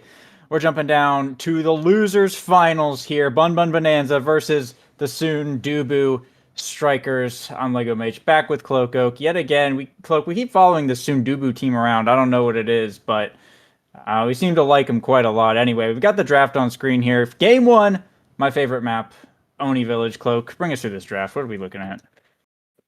Yeah, I'm liking both of the team comps that we have here. Scyther on the Luna forward is fascinating. So we're kind of running a bit of a double midfield comp for the side of Bun Bun Bonanza. And then it's very much a comfort draft for the Sundubu Strikers, running the Rasmus Estelle, classic Oni Village stuff, and then shape-shifting on the now goalie. It's been a while since we've seen him use it, but it's been on his roster for a while now. So I'm excited to see how that turns out for them. Lego, one thing that fascinates me about this match is that we are kind of watching a battle at the end of the season of two triumphant returns. We have Sundubu as they sweep into their first goal here, opening up the net really quickly. Coming off of a long hiatus. These guys haven't been in the league for quite some time. All their players have gone their separate ways. Dreezy and Grimella were split up for a long while. And we kind of saw the Bun Bun Bonanza training arc last season, so they didn't see a whole lot of success because they did their big role swap. But it seems like they're a lot better for it. This is the strongest that I think we've seen them in a really long time. So both of these teams, as Bun Bun Bonanza snagged that first goal with Scyther 12 on the Luna Dash, are reigning in for their triumphant return, and I'm eager to see which one comes out on top and moves to Grants. Yeah, I mean, absolutely. It's already top 3 for both of these teams. Looking for that top 2 spot, or even potentially the top 1. They can get past the multi-headed Hydra of Hungry Like Nephew. But we'll see. First they have to take down each other, which I think is going to be a hard enough battle. I feel like these teams are relatively evenly matched here, and on Oni Village with recovery drone start, I mean, this is just going to be a war of attrition. This is going to be who slips up first and makes that little mistake, and who can keep the mental for long enough to outlast this map, really. It's a lot of back and forth and a lot of high-speed cores that you just have to always be on point with. And so far, I mean, we're seeing kind of the pinnacle of that. A lot of core flips getting traded here. 4 of them getting burnt in that sequence, and shapeshifting left a little worse for wear here. Still holding up one barrier. Core flip here from Grimella to try and send it up, but 3Z getting knocked around, is staggered. Slime's coming out defensively there from Liari. Keep the open goal held down, but Grimella able to find the piercing shot, line it up on Lilybun, and that'll tie up set 1 here, 1-1. Yeah, and that's Grimella scoring that goal. I think we're going to be seeing a lot of that this game. Rasmus kind of gets shut down by a massive Dubu, especially with that Pauldrons, because the primary pretty much becomes irrelevant. Dubu is going to be able to strike around it pretty consistently. So you're going to have to rely on this Estelle who can apply pressure at range and cover a lot of Dubu's, clear angles. Like right there, we see the rose work coming in on the end of Lilybun having to burn all of her cooldowns there. So I think 3Z is basically just here to sort of pad the offense, and it's mainly going to be Grimella getting those star plays up against Lilybun, because she's going to be giving 3Z quite a challenge on the offense this game. Yeah, absolutely. And I mean, ooh, nice point from Grimella. Lilybun having to roll back. Not able to hold on to the core long enough, though. A bit of a slip up there on the open goal will allow 3Z Breezy to pick up that second point. This is what this map is about. You got to be real careful pushing up and playing around this open goal, because like I said earlier, one little slip up and this core will slide past absolutely everyone. Totally ruin your day. Yeah, one thing that I am interested to see is how effective this now goalie pick is up against the double midfield. I haven't seen enough now goalie played to really have like a good amount of data on that knowledge. My instinct says she shouldn't be bad into it, but I mean, Scyther and Liari just cut through shapeshifting like he was butter there. So who knows? Yeah, they could be pretty effective into the now backline. That was just a really good strike placement from Scyther. I think shapeshifting went for the primary setup, not expecting Scyther to get in range in time or something, and Scyther just redirected to the bottom of the core there. Now Scyther once again with the core flip, going to trade it with Grimilla though. Lilybun covering that bottom side will be able to keep the core contained, corralled up on Sundubu's side of the field for the time being. The Slimes coming out offensively here, but Sundubu able to power through. Push the core out, pass down to Grimilla, setting up the multiple primaries. The core from Millibun able to save it. Shapeshifting going to trade here as well, up to 3Z with the Whiplash, but core kept just out of range of that secondary to connect.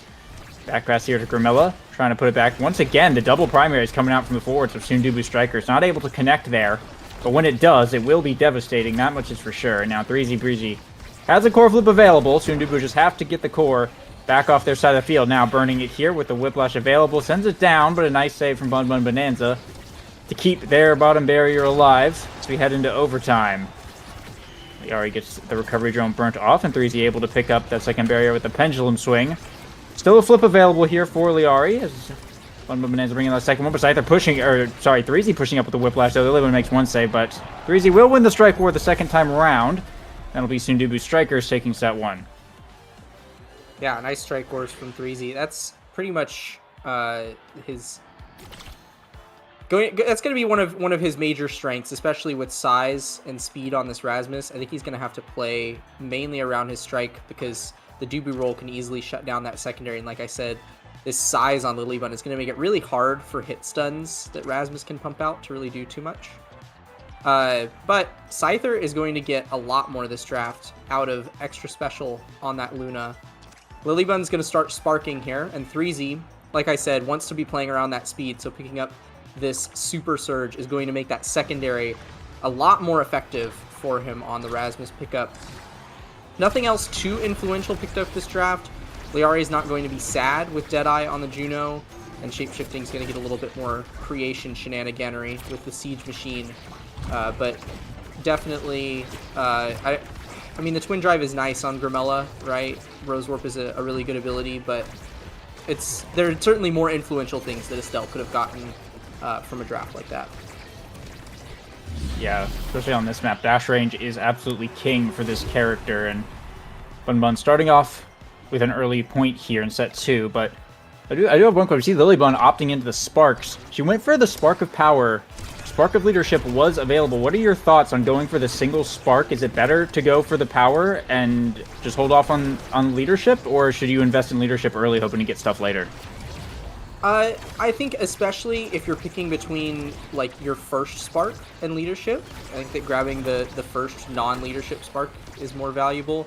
I think if all Sparks are gone and you're forced to pick a single Spark, then Leadership is better because it doesn't need other Sparks to be good, right? It gives you a nice little bit of stats. But all these other Sparks, as long as you're planning on getting multiple Sparks over the course of a game, going for a non-Leadership Spark like Strength is absolutely the play, so that you actually have the chance to scale off of it. Because scaling for your team, Leadership, it's been nerfed pretty heavily in that regard, so it is not really as valuable as just getting a lot of one stat on your goalie, especially when that goalie is someone as menacing as Dubu, right? Yeah, makes sense. And speaking of menacing, Lilybun playing very far up here actually gets punished pretty hard with the double barrier going down. She does have core flip available, and Liari will have it pretty soon as well. Picking up right there. So hopefully they can hold on here. Liari having to burn or flip a little bit early just to keep the core off of their side of the field. But Grimilla and 3Z Breezy, they're pushing back right now. Shapeshifting, setting up shop in the midfield here. 3Z pressuring that corner hard. The Roadstorm is not able to do much, and Lilybun will be able to hold the top corner. Now Sundubu getting pushed back to their side of the field. One Bonanza forced to play around this bottom side of the map, but the core slipping back around again.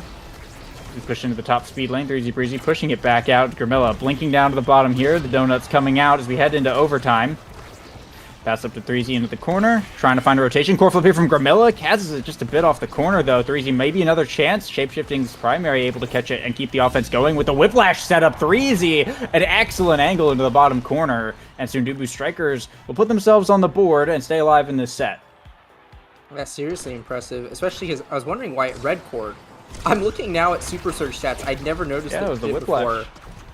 But it gives 8% core speed buff to the abilities that it buffs, and that Rasmus Whiplash is included in the Super Surge abilities that get buffed. So very nice.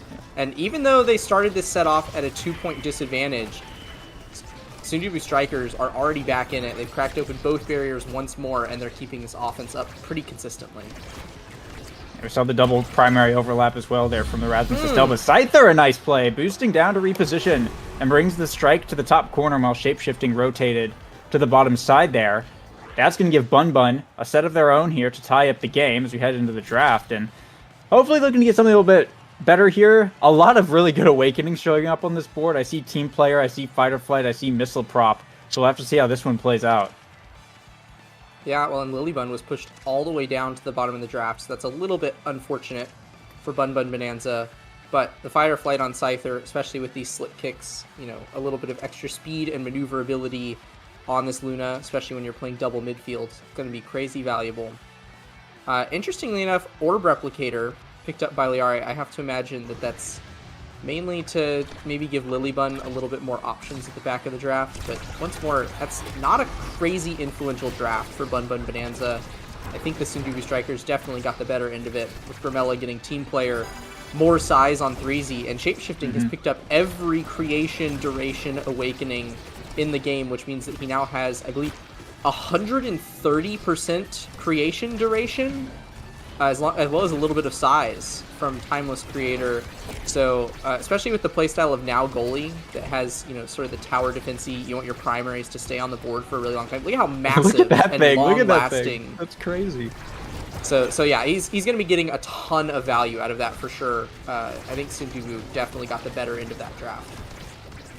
Yeah, I definitely have to agree with you there. They got a lot of very influential stuff out of that, though. They are down on their barriers at the moment. Thicer does have a flip. Grimella able to even that up with the piercing shots. Thicer working the way up the field. There's a core flip in between 3Z and Grimella, and boosting for security. Beat them in the foot race and made it so that neither of the forwards from Sundubu Strikers were in front of him, and just had a wide open shot to that bottom where Shapeshifting wasn't able to cover. Nice read there from Scyther, who's been having a pretty good day all day today, and we'll see if Sundubu Strikers can fire back. Now, one thing I'm noticing is Scyther is playing really, really nicely into Shapeshifting, just kind of holding most of his abilities, especially that secondary, that Luna Dash, for after Shapeshifting is burning that Now Mine, which is kind of the big, like, reactive ability that she has. She can set it preemptively with her primaries, but she really needs that secondary to defend. So good job on Scyther there, but it is 3Z that actually finds the point for Sundubu there. Nice primary will tag Lilybun into the back of the goal box, and we're seeing, you know, an influence of those awakenings from last draft coming in. That was a massive Rasmus primary, helped out by the 2 size awakenings that 3Z has been able to pick up this game. Core flip here from Liari to keep the tempo up, but ends up bouncing around the world. It'll be Sundubu picking off the rental barrier. But now the real game starts. Scyther is pretty hurt here, but he still has recovery drone, and this isn't necessarily a good position for too many people to get KO'd. So we should be fine. Able to eat up the orb. Should just be right back to health. Has a lot of energy as well from that. Scyther's just eating up all the energy. Gonna have another flip here very shortly. Grimella first forced to burn his against the barrier to try and clear it out, but Bun Bun are still keeping the pressure on pretty well. Lilybun passed to Scyther. Looking for the core flip here. Shapeshifting makes the save, but Liari bouncing in is going to be able to pick up that second barrier. Now Lilybun way up on the offense, dropping the ult offensively here. Bouncing around in all the Now creations. Scyther boosting in, but 3Z was ready for that one. Able to win another strike war here as well, and boosting up with the Whiplash, but Liari able to force the core out as we head into overtime. Grimella assaults on the bottom side, doesn't find much. Shapeshifting back to Grimella, kick up to 3Z in the top corner, and Grimella blinking down is going to be able to find that second barrier. Now it's both sides opened up, passes the slime, Shapeshifting, a nice strike shot to save it, boosting in sight there, but a core from Shapeshifting gets stalled out though. Grimella coming in to save the day and clear it out here up to the top corner. Liari looking to set up a Blavo. Shapeshifting makes the save though. Off to 3Z with the Whiplash. Lilybun somersaulting up in the top corner to make the save. The Rose Thorns though from Grimella, able to catch out Scyther and Lilybun, who weren't ready for that interception, and it'll be set point for Sundubu Strikers. Yeah, very nice there. That was a clean sort of midpoint adaptation from Sundubu Strikers. They noticed that Lilybun and Scyther were really consistently linking up on their defense, which was allowing Bun Bun to really effectively convert from defense to offense. They did that multiple times last point. And Sundubu was wondering, you know, what's going on? Why can't we do that same thing? And so Grimella and Shapeshifting started linking up a lot more on defense, and that helps especially because Grimella has this team player, so you can kind of slingshot it off of Grimella up to 3Z on offense, which allowed them to really close out that point. But we're seeing once more Bun Bun close in with 3 core flips here on the open Sundubu net. They're eager to tie up the set here, and Liari will find it with her core flip. 0.5 now. Totally tied up neck and neck. I said these teams were even at the beginning of this, but so far this has just been proven to be an absolute back and forth. One flip available for each side. Is 3Z looking for that quick kickoff, but ends up getting punished pretty heavily for it in terms of his health bar. Grimella dashing in with Thorns won't be able to pick up that second barrier just yet. Getting knocked around a bit by the Scyther rockets. There's the Dubu ult to totally shut that down. Bumba Bonanza looking for a way to get the core off their side of the field, though. So far, Sundubu keeping it up. As much the Blabba will be able to bring it down to the bottom side and eat off the first barrier. Breezy looking for the second with the pendulum swing. Doesn't find it there. Blabba's coming out from Liari again. Shape-shifting, quick to respond. Liari jumping up to the top side. Scyther still holding down this bottom pretty well. But Grimilla putting up a solid defense as well. Shape-shifting, dashing up for a second. Just to drop some heals on 3Z. Don't find too much as we're about to head into overtime. Overtime, and there's core speed potential on both of these teams, right? But especially we're eyeing that team player that Grimella has picked up. Already we're seeing red cores come out as he ping-pongs it up to 3Z as many times as he can.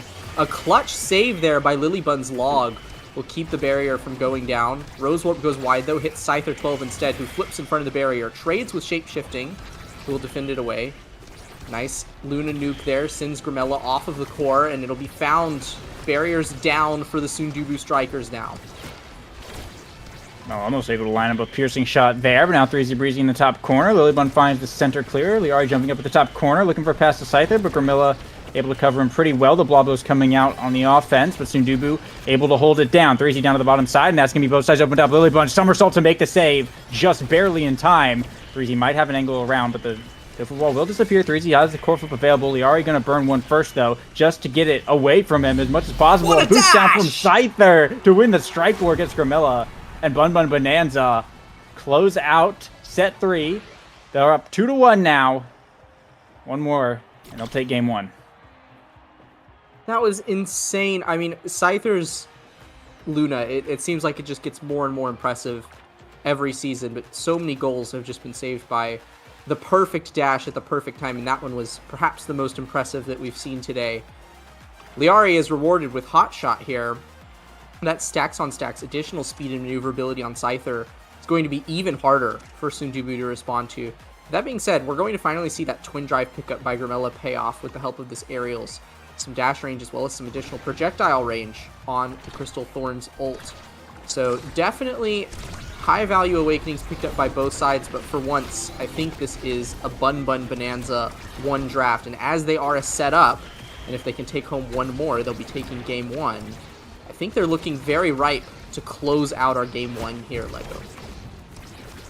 Yeah, I'm thinking so as well. You do have to watch this Grimella fellow, though, for sure. I mean, Estelle is so good on this map, and Aerials has basically turned this character into playing a different game at this point. But as long as Bun are aware and paying attention, they should be able to close this one out. As you said, the stacks on Scyther are going to be huge for this Luna's positioning, which is just going to be oh so important right now. Top barriers still available for both sides. We're going to see a lot of play around this empty side of the field for most of this, likely. But core flips are coming online. We've got 3 up right now for Bun Bonanza. But 3Z Breezy, the pendulum setup, able to open up Bun's side of the field first. Grimilla blink through to get it past Lilybun, causing a bit of panic. And a piercing shot set up. Lilybun nowhere to send the core. A point stolen away here by the Sundubu striker. Still 3 flips up, though, for Bun Bonanza. They didn't spend any during that, so it's just a first point. And we'll see if they can close it out now. And notably, that piercing shot would not have been in range without the help of aerials. It was that dash range that allowed Grimella to teleport in and find that shot. So, very nice find by the Sundubu strikers. But, I mean, we were talking about Grimella with team player being able to shoot this core super fast last set. Now we're seeing Liari be able to kind of match that with the Hot Shot Juno. So both teams, with the help of their core speed, will get both of the enemy barriers down. And it's just a matter of who can find the first golden opportunity to close out the point. Yeah. Core flip here from Liari ends up not connecting. Core flip from Threezy gets blocked though. Shapeshifting, able to save against the slime. No, Grimilla blinking in, almost finds the point. This is the kind of danger we're talking about. This guy can just appear anywhere, basically, at this point, and totally ruin your day. Threezy pushing up with the whiplash into the top corner, pressing hard, but Lily unable to find the clear. Grimilla looking to set up a piercing shot, won't find it here. Blinking down to the bottom side. Threezy holding up on the top, will receive the pass here from Grimilla. Liari, though, looking to hold down this midfield line as we head into overtime. Threezy hooking Liari back. Lilybun getting stunned, but recovering just in time to make a save. Core flip from Grimilla, but Lilybun able to somersault in and keep the core away from him. Bounce off the corner was a little bit scary there. Scyther boosting in, gets hit with the recovery drone, though, and sent all the way back home. Shape-shifting, trying to get this away. Liari jumping in, almost finds the connection, but down to Scyther. Threezy in the midfield, with Grimilla holding onto the core. Gets past him. Shape-shifting is fine, though. Doesn't get hit with any surprise Luna jumps. Now Threezy in the top corner. Grimilla blinking in, but Lilybun just barely able to save it out of there. But a bit of a wry pass there. I'm not exactly sure what happened, but Grimilla was in that center position. And somehow the core... I don't know if Liari was trying to pass to Scyther or what exactly happened, but somehow the core went from going to the top corner down to where Grimilla was. And now we're in a bit of the danger zone as Sundubu are on set points. They're on set point, and they're looking strong here, even though that, you know, the end of that point was a little bit goofy. Definitely, we're seeing a lot more explosive potential from Sundubu. Threezy is able to kind of take a back seat a little bit and link up with Grimilla a little bit more, so they can get the core speed going with team player, and then Threezy can set up the core for Grimilla to teleport in and make a play. That's kind of the loop that we've been seeing them do for the first 2 points of this set, and if they can keep it up, I mean, they only have to score 1 point to win this set, whereas Bun Bun will have to score 3. So it's a tight game for Bun Bun here. Yeah, absolutely.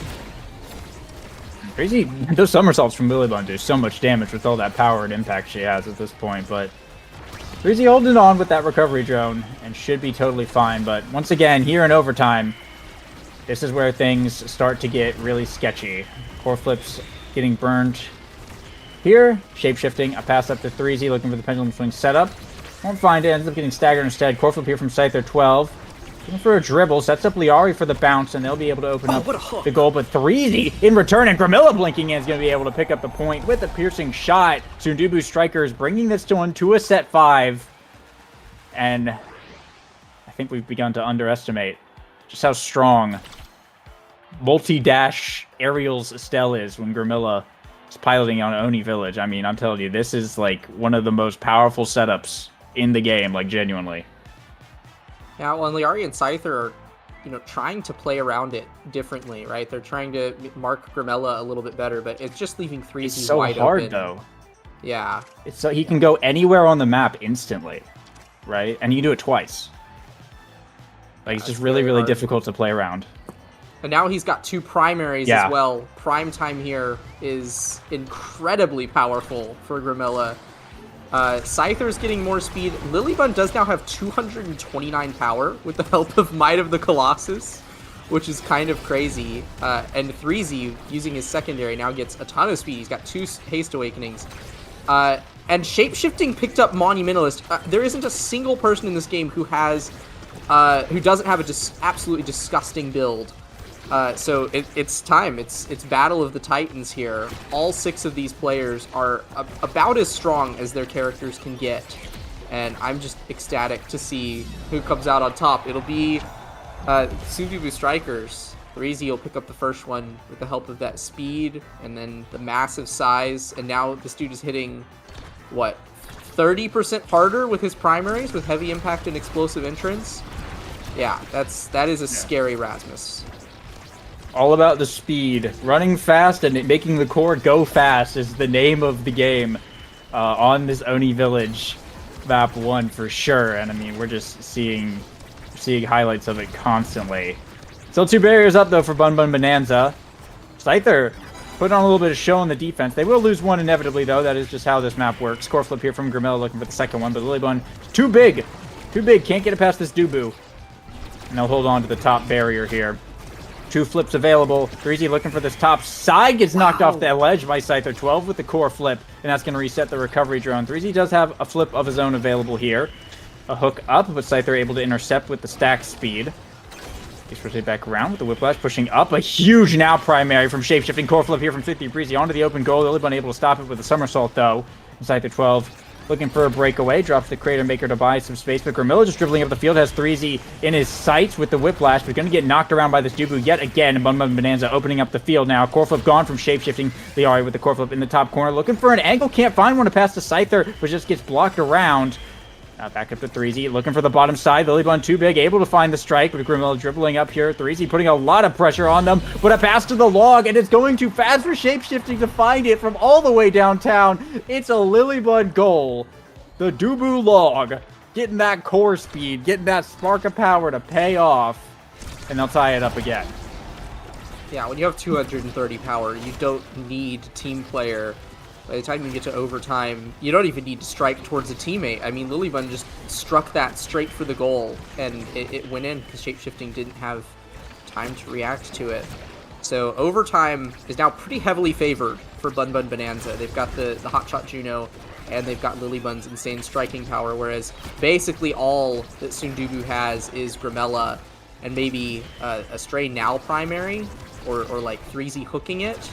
So they definitely, their core speed opportunities drop down. So they've got 20 seconds on the clock now before Sundubu is in Bun's territory. Yeah, core flip available as well for Scyther. We've seen how much damage this guy can do with that. We'll see if he can bring him to a game point here with it as well. Threezy looking for the hook play, finds it with the pendulum swing though to open up on Bun's side of the field. Boosting up, gets the barrier, core flip from Scyther, but it hits the goal gates, and now it goes right back around, but shapeshifting and does misses the primary! Oh no, going too fast, there was just a gap against the wall, and Bun stealing that point away. That's what we're talking about on this map. Holy moly, the core speed is insane, but Bun Bonanza 1 point away now from sealing out game 1. Yeah, well, I feel it necessary to talk a little bit about Scyther's speed stats. This dude has 590 base speed. When he steps in the speed gate, he gets like 720 speed, and then that bumps up to 830 when he pops his slick kicks in fight or flight. So this Luna is zooming around regardless of whether or not she's in her dash. And with Scyther 12 at the helm, that's a spooky position to be in. Bun are on game point here, but soon Dubu are sweeping in for the goal. Pendulum swing almost finds it, but Lilybun has too much size for it to be a problem. Got 2 core flips defensively here, but they can't let it go to waste. Oh, they bait out Grimilla's core flip. That's huge. Liari going to burn hers to send it out, but it just gets sent right back in by shapeshifting. No one's up there to capitalize on that. Scyther now with the core flip available. Always 2 available here for Bun.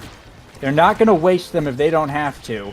Boosting in Scyther 12. Going to flip here. They'll pick up the second barrier and just on the goal gate. There we go. Redeems himself from last time. Just kicks it right in. And that's the game for Bun Bonanza. They'll take game 1 in a really, really tight contest here. And a huge win to start off this series. Yeah, what a game from Bun. Especially Scyther, though. A well-deserved MVP from Scyther there. I would have almost believed that he had Twin Drive, just because he always had dash for the right time, but really it was just that he was willing to hold on to that cooldown until he knew it was going to have the value that he needed it to have. And then even when he wasn't dashing around, this dude had so much speed, 271 redirects, because he was able to just position wherever he needed to be on that map. And also getting top damage, because don't forget, this is a Luna who pumps out damage by default, and he got that extra special very early on, so he was actually able to pressure, especially Threezy got tossed around quite a bit in those last couple sets, just because Scyther and Liari were both dumping out so much damage in him. I mean, Liari had second highest damage at 43,000, so just well played, and a very fun Oni Village game. That's a very fun one to start off the series. Yeah, it's not often that I think we put fun and Oni Village in the same sentence, unless the word "not" is somewhere in there as well. But yeah, I have to agree. That was definitely one of the more exciting Oni Village games to watch. Everyone really got a crazy build online, and that was about as close of a game as you could feasibly ask for. bit of a tragedy for Sundubu to end it out on those last 2 points like that. The core just going a bit too fast to get caught. But that is Oni Village. This is how Mafia works. But yeah, both these teams, I would kind of say the way they play is it's like momentum, right? I feel like when they're doing good, they continue to do good, but when they kind of fall apart, it can sort of spiral. So for Bun Bun to get off to a good game 1 start like this, I think is going to be really, really good for them. And I wouldn't be surprised if they can really carry this into game 2 here. And we see a pretty strong start from them as well. But that being said, Sundubu, I mean, they were right there. They were right there. And this could very well be a game 3 type of series for basically all the marbles, or at least a chance at all of the marbles. And we'll see those. What was map 2? Map 2's Imizap, yeah. And map 2's Imizap, it looks like we rolled Ad Rush Prime Time as well. So very different playing field than what we saw last time. KOs were not really a thing. I don't think we saw any like actual KOs with their coverage on in the game, but it's very much going to be a big playing point of this game too. Yeah, well, and notably, this is Bun Bun's map pick. The Oni Village that we just played on, that Bun Bun won, was the Sundubu Strikers map pick. I mean, that's like probably the map that they're the most well known for. It makes sense that they would pick it. It suits their more core control centered playstyle very well. Meanwhile, Bun Bun, I mean, we've been seeing this Drakkar pick, which is already being locked in frame 1 by Scyther. And it seems like every time, I haven't seen anyone be this successful with the Drakkar, right? He knows how to do, the stereotypical find the kill stuff. But also because this dude is kind of the master at like maneuvering the core around and just effectively positioning on offense to catch the core. The normal weakness of Drakkar is that he's not very good at doing that, right? He's not super high mobility. You kind of have to be in the perfect spot in order to take advantage of his stuff. But that's Scyther 12's strength. So they like cancel each other out. And this dude on Drakkar is an absolute menace on the offense, and especially on Imizap. Look what else they got though. They got the Rasmus midfield. They got the Rasmus. They got the Rasmus Drakkar coming out in the forward duo. Well, unless they're like putting Dubu forward or something. I don't think they're gonna do that. I think it's really blown on Dubu.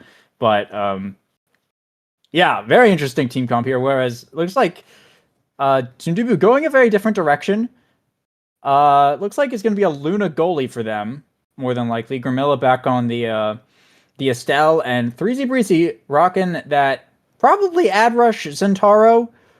So definitely looking to play into the damage here on that side, both sides really, but this could be a really, really interesting one.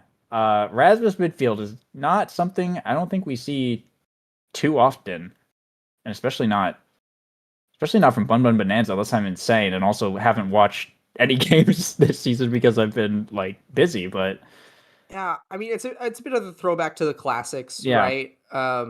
That's an old pick. Yeah, if we're looking at early seasons of NASL, Imizap was a solved map, and back when mirror picks were around, everybody just played Rasmus Julie as their forward comp, and you would have Julie play the more brawlery one, and you would have your midfielder play the Rasmus. So this Rasmus midfield, it's been around for a while. It's fallen out of fashion a little bit in favor of Imi, Estelle. Even though Luna has been a pretty popular midfield pick on Imizap. But Liari, notably, was one of the big front runners of the Rasmus midfield era. She would run Rasmus midfield on all sorts of maps that weren't Imizap as well. She would run it on Night Market. She would run it on Atlab. So if there's anybody to be scared of, just by sheer quantity of experience on this Rasmus midfield pick, it's probably Liari. So Bun Bun are looking quite solid here. And I think that pretty much the only win condition that I can see here for the side of Sundubu Strikers is them just snowballing off of Ad Rush procs. If they can, because, I mean, they have more consistent damage, right? They don't necessarily have to rely as much on, mispositioning, going for, knockback KOs as a Drakkar might. Drakkar obviously also pumps out a lot of damage, but he doesn't really prevent healing as reliably, unless he's got his ult up, right?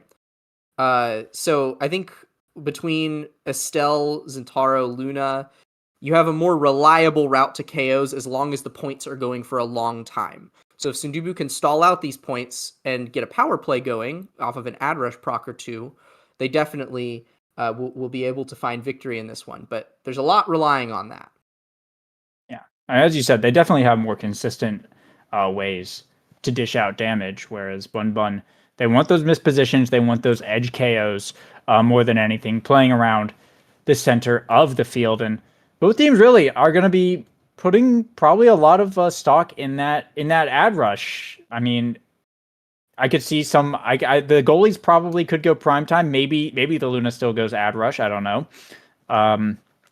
But I think more than likely, this could just be a minimum 4 ad rush game. Probably Grimilla will go primetime, but 3 ad rush game where you're really banking on your brawlers finding those picks here. We can actually take a look now. Okay, Liari did go primetime. Okay, I was actually totally wrong. Just Grimilla and Scyther went for ad rush. Everyone else went for primetime. And 3Z actually went for vicious Vambrace here, which I think is kind of interesting because I feel like Bun Bun is looking for more edge KOs rather than chip damage. Yeah, I don't know. If Scyther gets a scary build later in the game, which is pretty easy on Drakar, he honestly scales pretty well, then certainly 3Z will be happy to have that Vambrace, but in these early sets, I don't expect him to need that Vambrace. So it's going to put Sundubu at a bit of a disadvantage, which we're already seeing with the barriers. But they even it up here, so both barriers are now gone. And I don't know, we'll let it play out. We'll see how this goes, because Grimella is getting staggered by Scyther right now. Yeah, it's definitely not out of the picture. Scyther 12 able to capitalize on that elusive from the Crater Maker there. Well played. But yeah, this is definitely a bit of a wild card match. Outside of we know that there's probably gonna be a lot of fighting. It's pretty unclear what we are going to expect. And I think it's really going to come down to if one team decides to start snowballing, or if it's just going to be another set 5.5 affair, like we saw last game. But I have a feeling that people are going to start snowballing, and so far it's looking like Bun Bun Bonanza might be filling that role. Liari getting that pick, maybe wishing she had the ad rush now, but it won't matter. They still have the 2v3. They still have the pums and the ad rush on Scyther. So Scyther getting huge buffs from this. Look how fast that lizard is running, and Liari just able to dunk it in, making it a constant 2v3 here. That also just works. Just have support Rasmus in the back, just uber buffing Scyther by basically getting the picks and able to cover ground with those mom boots, or those mag souls. Same thing. Shoes go fast. Yeah, there are a lot of shoes that make you go fast in this game. That's a fantastic point.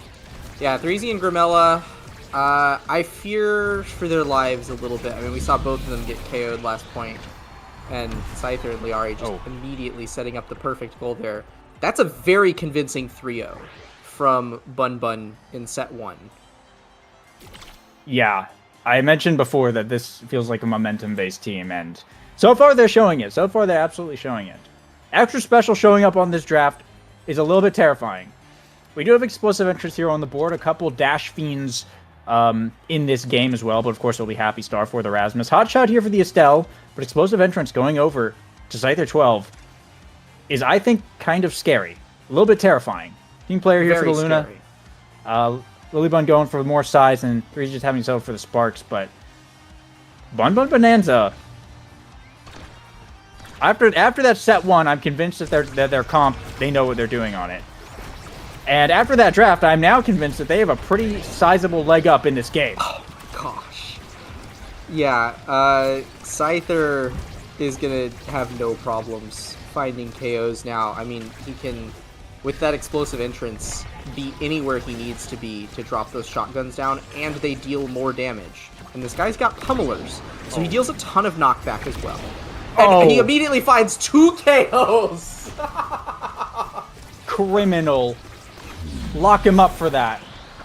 And Liari just dunks it in again. Yeah, okay, Sundubu strikers have a massive problem right now, and his name is Scyther 12.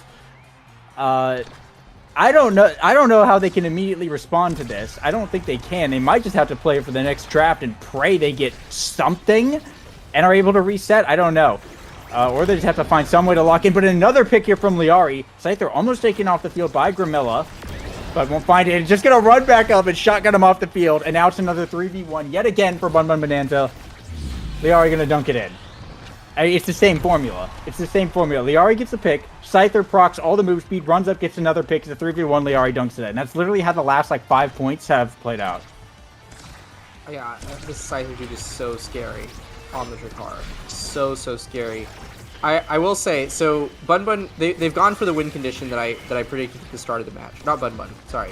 Sundubu Strikers. They've gone for the win condition that I predicted they were going to, which is that they're playing for late game stall potential, right? So obviously Scyther is getting staggered here, and if they can keep their barrier alive for the rest of the point, Sundubu Strikers have Grimella with Team Player, they have Shapeshifting with Hot Shot, and then 3Z is able to consistently dish out damage, so they can pretty reliably, by the time overtime hits, get all their core speed online and have a power play riled up and ready to go, as long as 3Z has been brawling effectively enough. And so if the points go long, that is Sundubu's win condition. The problem is, Scyther has just been steamrolling through here, and Liari finds another pick there.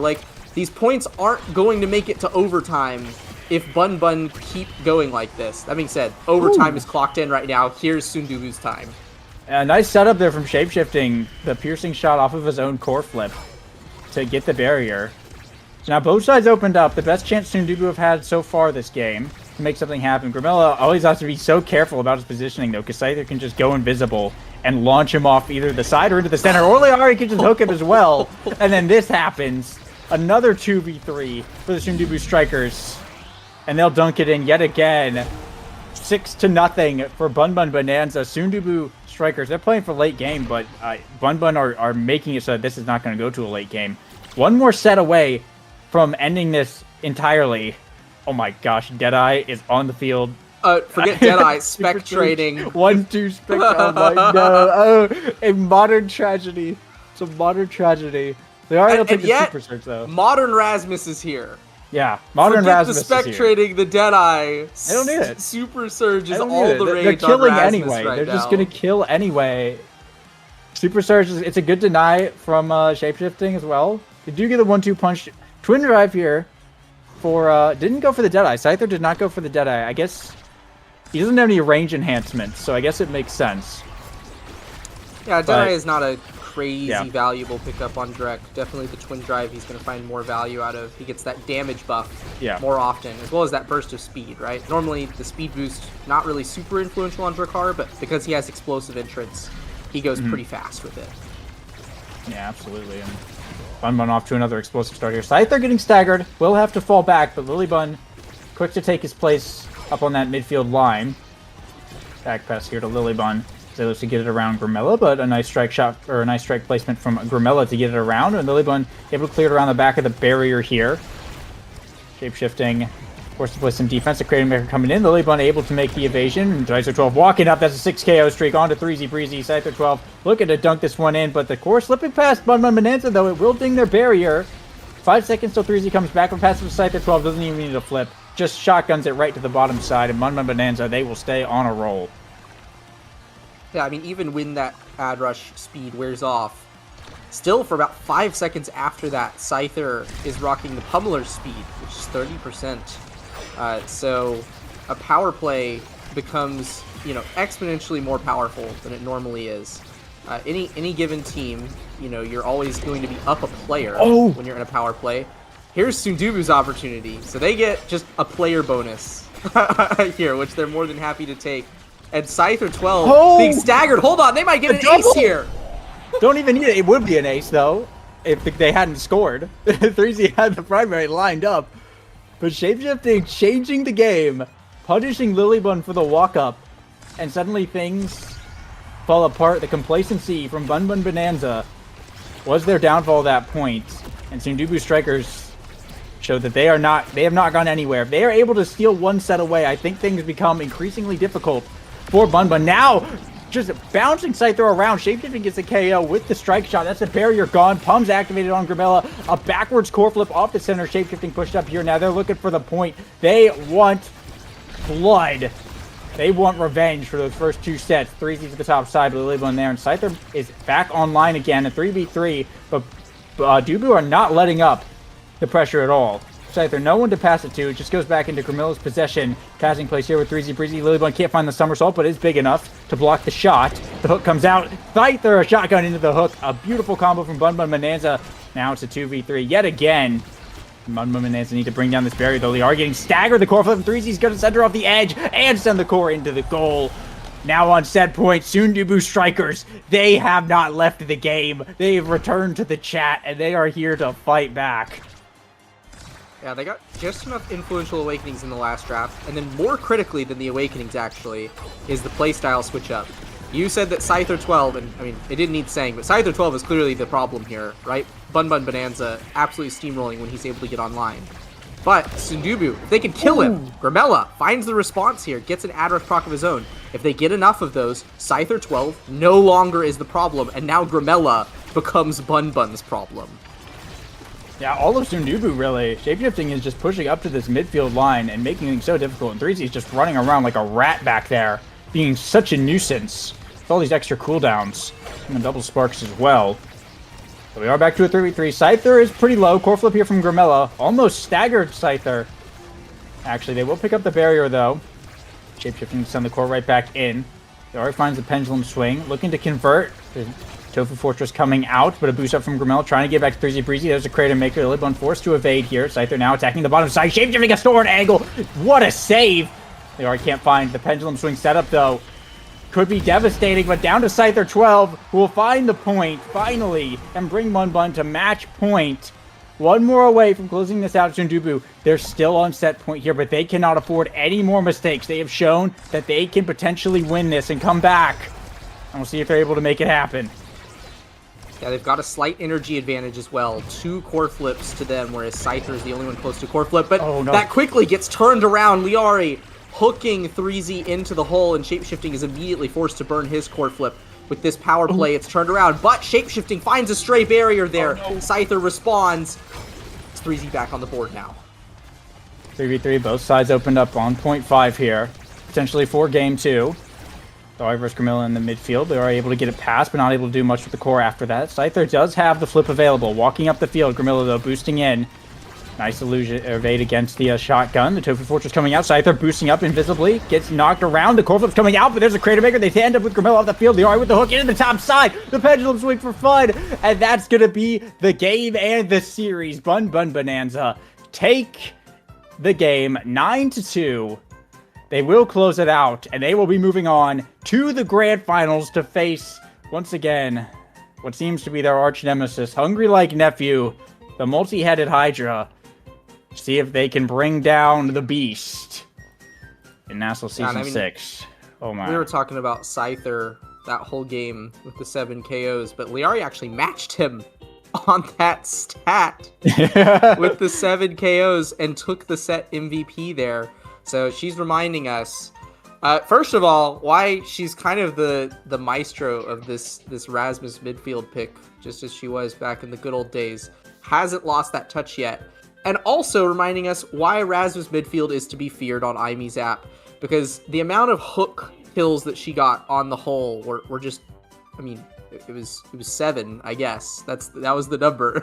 So... yeah. It's just well played there by Bun Bun. A very fun series, and I'm so hyped. The Bun Bun triumphant return after their training arc last season. I'm ecstatic to see its conclusion. Is this the first time they've ever been in a grand finals? I think it is. I want to say it is, unless I'm mistaken. I think they got like 3rd place one season. But I think this is the first time they made it to grand finals. So this is pretty crazy. I mean, people talk about like the underbun buff and that, but I mean, we're seeing it now really for the first time turn into something potentially pretty crazy. So we'll see if Hungry Like Nephew. I mean, they're consensusly the team to beat. Also, I know my camera broke. I touched the wire because I looked at it funny. So now it's just stop motion. I don't know, but it's a good thing. It's a good thing we're moving on to the next series, right? Because this will be the end of that. But yeah, consensus, the team to beat is Hungry Like Nephew. So we'll see. Like, just the reputation of the players on that team is pretty insane. So we'll see if Bun Bun Bonanza can keep it happening. I mean, they've got the momentum going into the series, and we'll see if they can keep it up. I think if they can get a solid game one, they might be able to just keep it going. But it's going to be a series for sure either way, no matter what happens. It's been a crazy day of NASL so far. A lot of fun games and certainly a fun grand finals coming up. So that's it for us, though. We're going to throw it to a bit of a break. And when we come back, grand finals of NASL Season 6, we'll be crowning technically a new team winner no matter what. But we could have some returning players being the champs again. But Hungry Like Nephew versus Bun Bun Bonanza in the grand finals coming up next. Don't go anywhere.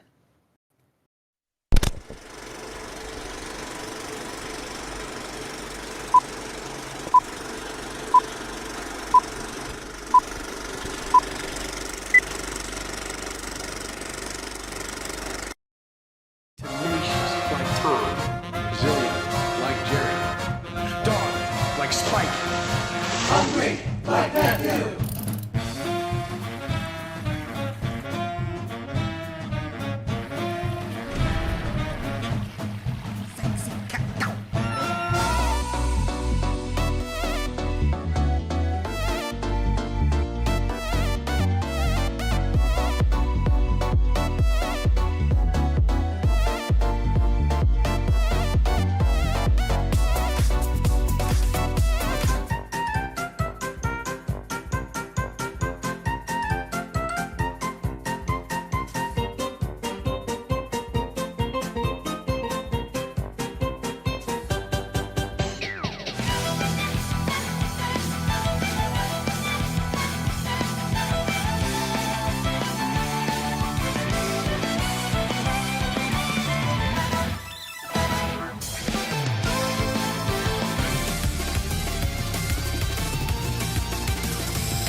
Welcome. We are here at the final hurdle of this season 7. It's season 6 rather. It is grand finals here between Bun Bun Bonanza and Hungry Like Nephew.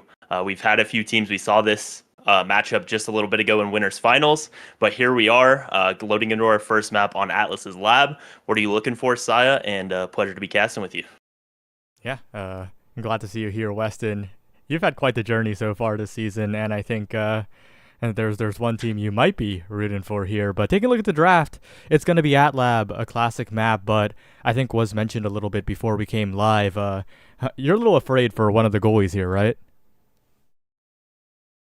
Afraid for one of the goalies. Yeah, it's going to be tough, I think, playing this Finny and keeping these mom boots up, especially against the Amy, especially a player like Kainoob as well as Bells with the Juliet.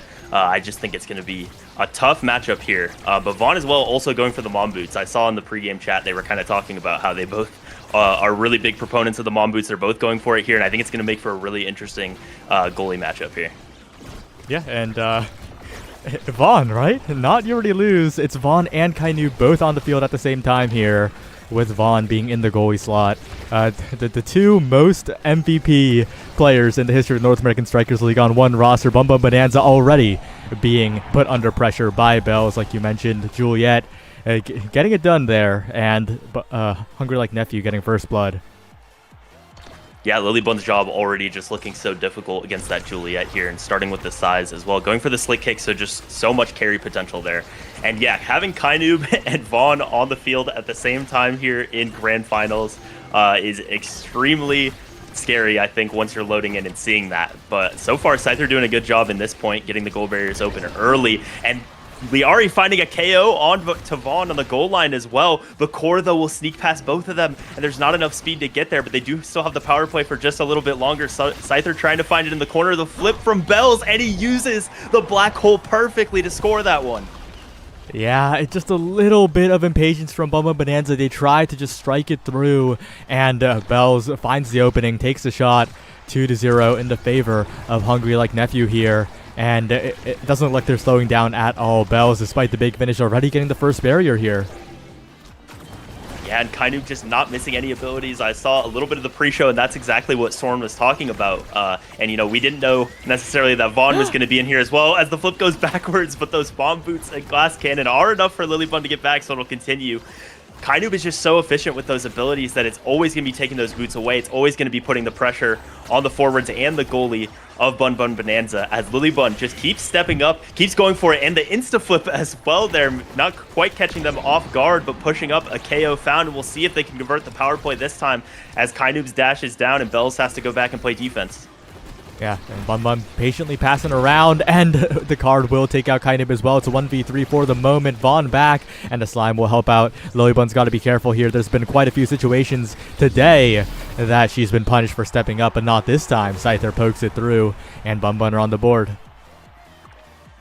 Yeah, and as much as I think the Amy and the Julie rather can be scary, so far it's been the KOs, as even though they're down 2-1, the KOs have been found by Bun Bun Bonanza here, and a lot of them on the goal line. So Vaughn's just going to have to be really careful. Maybe, you know, a little bit less practice, as I know he was on a trip, which is why he missed last week. But the defense not holding the barriers there, but they do get the hold on the goal line. But it's another KO on the goal line just over and over again. Bun Bun are finding this, a little miscommunication, so one barrier does go down, but they're getting the core ahead to Scyther here. They're already trying to set him up, and they're keeping the black hole up for now, which maybe gives them a little bit more insurance when Lilybun steps up like this. Bells pops it that time, but still nothing found on either side, and Scyther looking a little bit low. Looking low, but healing a little backup and finding the shot without using meter, crucially, right? The energy on Bun Bun is looking quite healthy heading into this 5th point. The same can be said about Hungry Like Nephew as well. And these flips are really going to determine a lot of the action coming out here.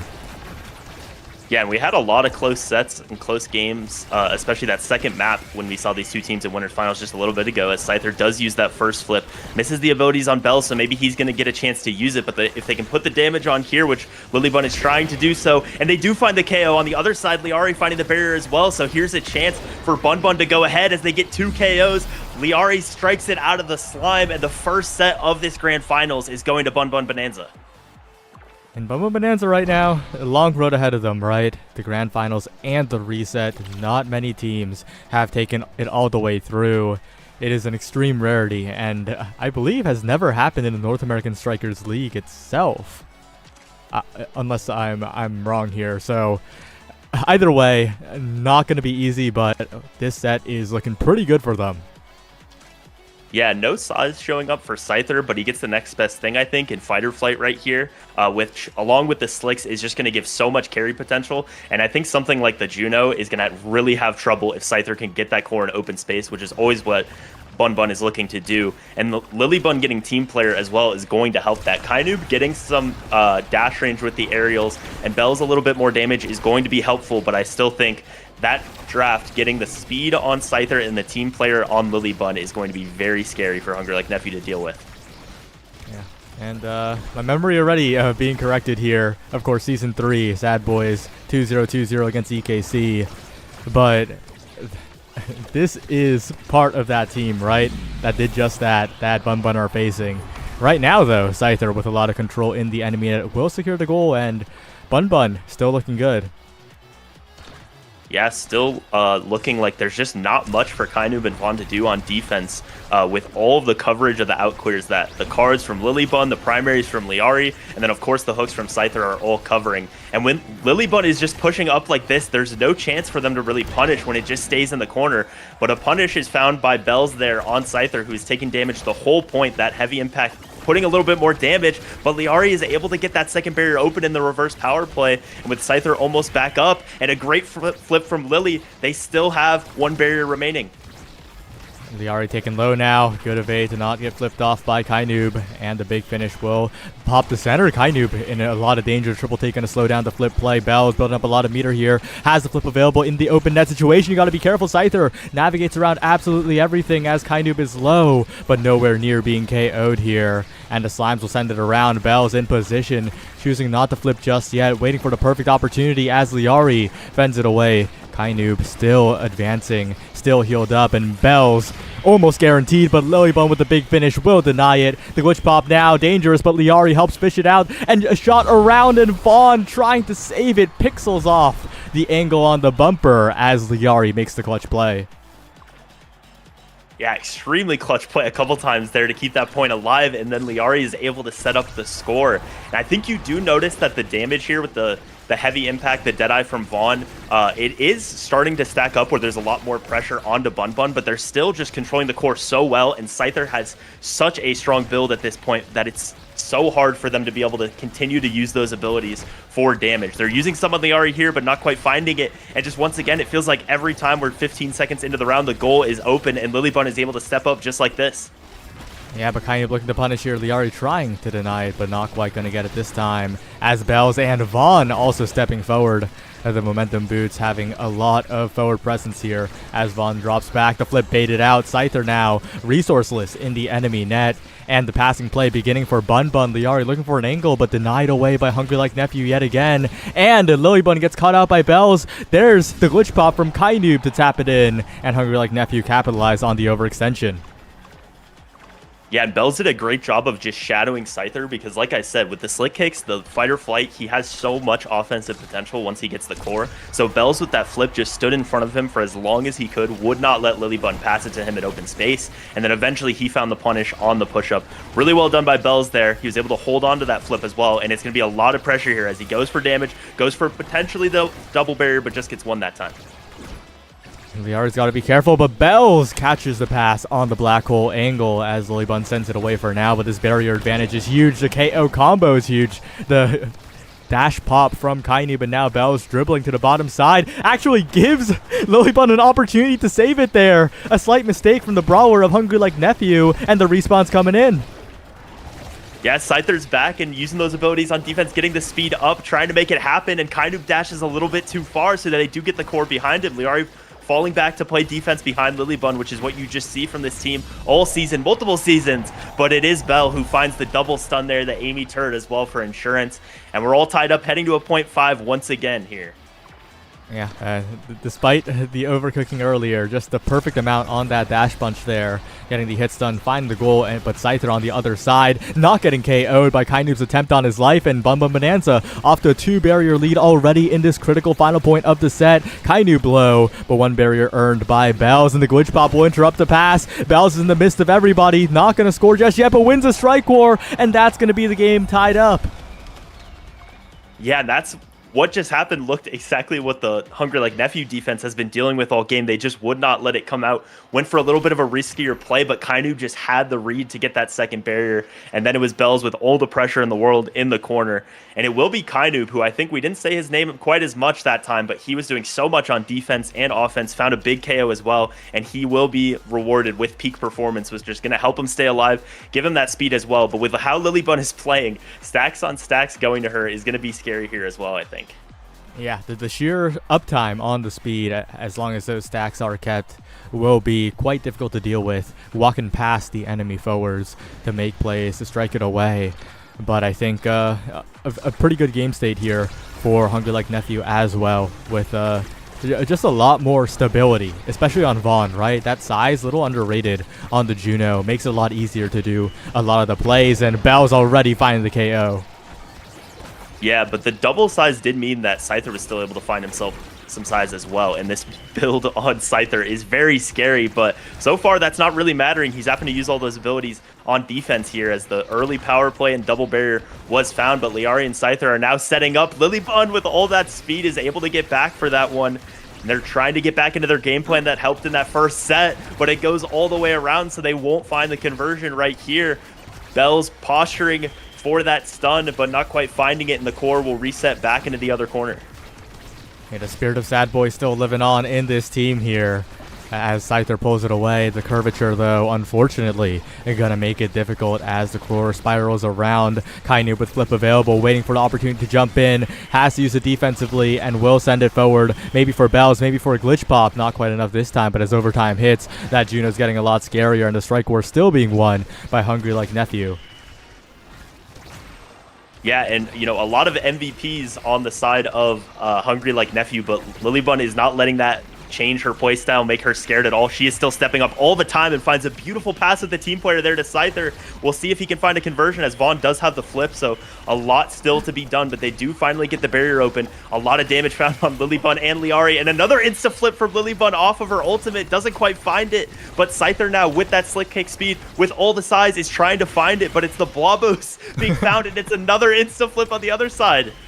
Yeah, they're getting a little fancy with it. They're trying to catch each other off guard, but everyone is so locked in this moment. Another team player attempt. The slime going to deny. The strike's going to send it away as Vaughn predicts Scyther with the Blobo bounce. And now a flame flurry to deny the big finish here as Kainoob helps just send it in the other direction in the midfield, but Scyther in position, doesn't get the strike after the hook. Liari in position, not quite enough either as Bum Bum Bonanza, they're trying, but the Hungry Like Nephew defense is just so strong.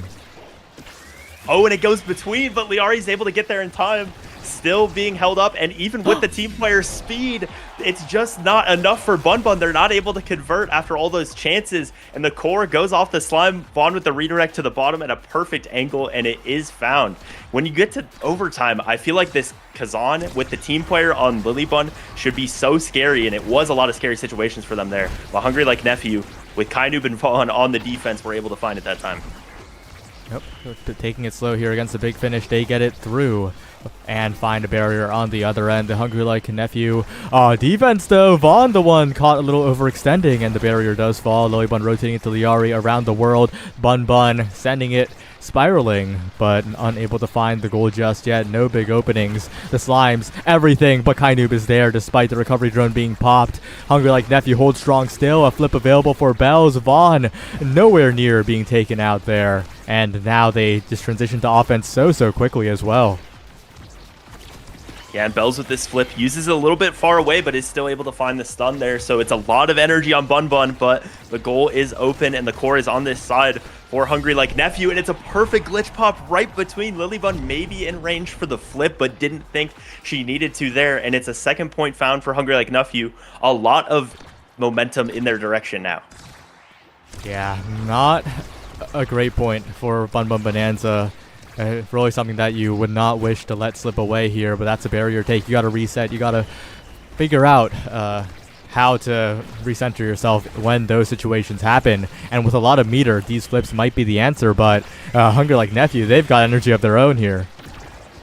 Yeah, a couple flips used their Scythers as well, but just a little bit far away, and Kainoob is too fast with the strike there. And now that's going to make him a target for this damage. He gets staggered, but he manages to get the barrier. In the meantime, the pass up to Liari, and Kainoob is just always covering those. It's a very consistent setup that Bun Bun has, and Kainoob is reading it consistently. But the flip is found. They keep it alive for now, and we'll see if Scyther can convert this as Lilybun steps all the way up and tries to set him up. The timing almost found, but Vaughn has another ability. No KO found on Liari, but she's going to be pushed out of the play and have to play some defense here. Yeah, it's so rough because Vaughn is just reading Scyther so well in these defenses, and if the moment that he falters even a tiny bit, Kainoob is there to follow up. It's going to be difficult to score here for Bum Bum Bonanza, trying to set up with a big finish, trying to find the hook, trying to find anything, but it's just Scyther getting staggered. And finally, the team player core speed, a slight opening in the center of the field, and they will find one. Yeah, beautiful pass from Liari and from Lilybun to Scyther. And you see that consistent setup every time. Is Lilybun pushing all the way up, feeding Scyther the core, and Liari just covers the out clear. If it ever gets too far back, Lilybun is passing it up, and Liari is also falling back and playing defense. And every time they're able to set that up consistently, it has made for a very prolonged offense, and Bells just isn't able to get in and get the barriers. Somehow there, the double barrier isn't found, but Bells does invest the flip, finds it here. Just one more point needed for this set. It's all three members of Bun Bun playing defense, and they hold for now. They do hold, but they're still on the back foot right now. They need to find an opportunity, and the opportunity is Bells's with the dash punch power play for Hungry Like Nephew Lilybun. So much space to defend here, but the core speed's coming in. There's a cyber swipe cutting off the escape, and that's Hungry Like Nephew with the lead.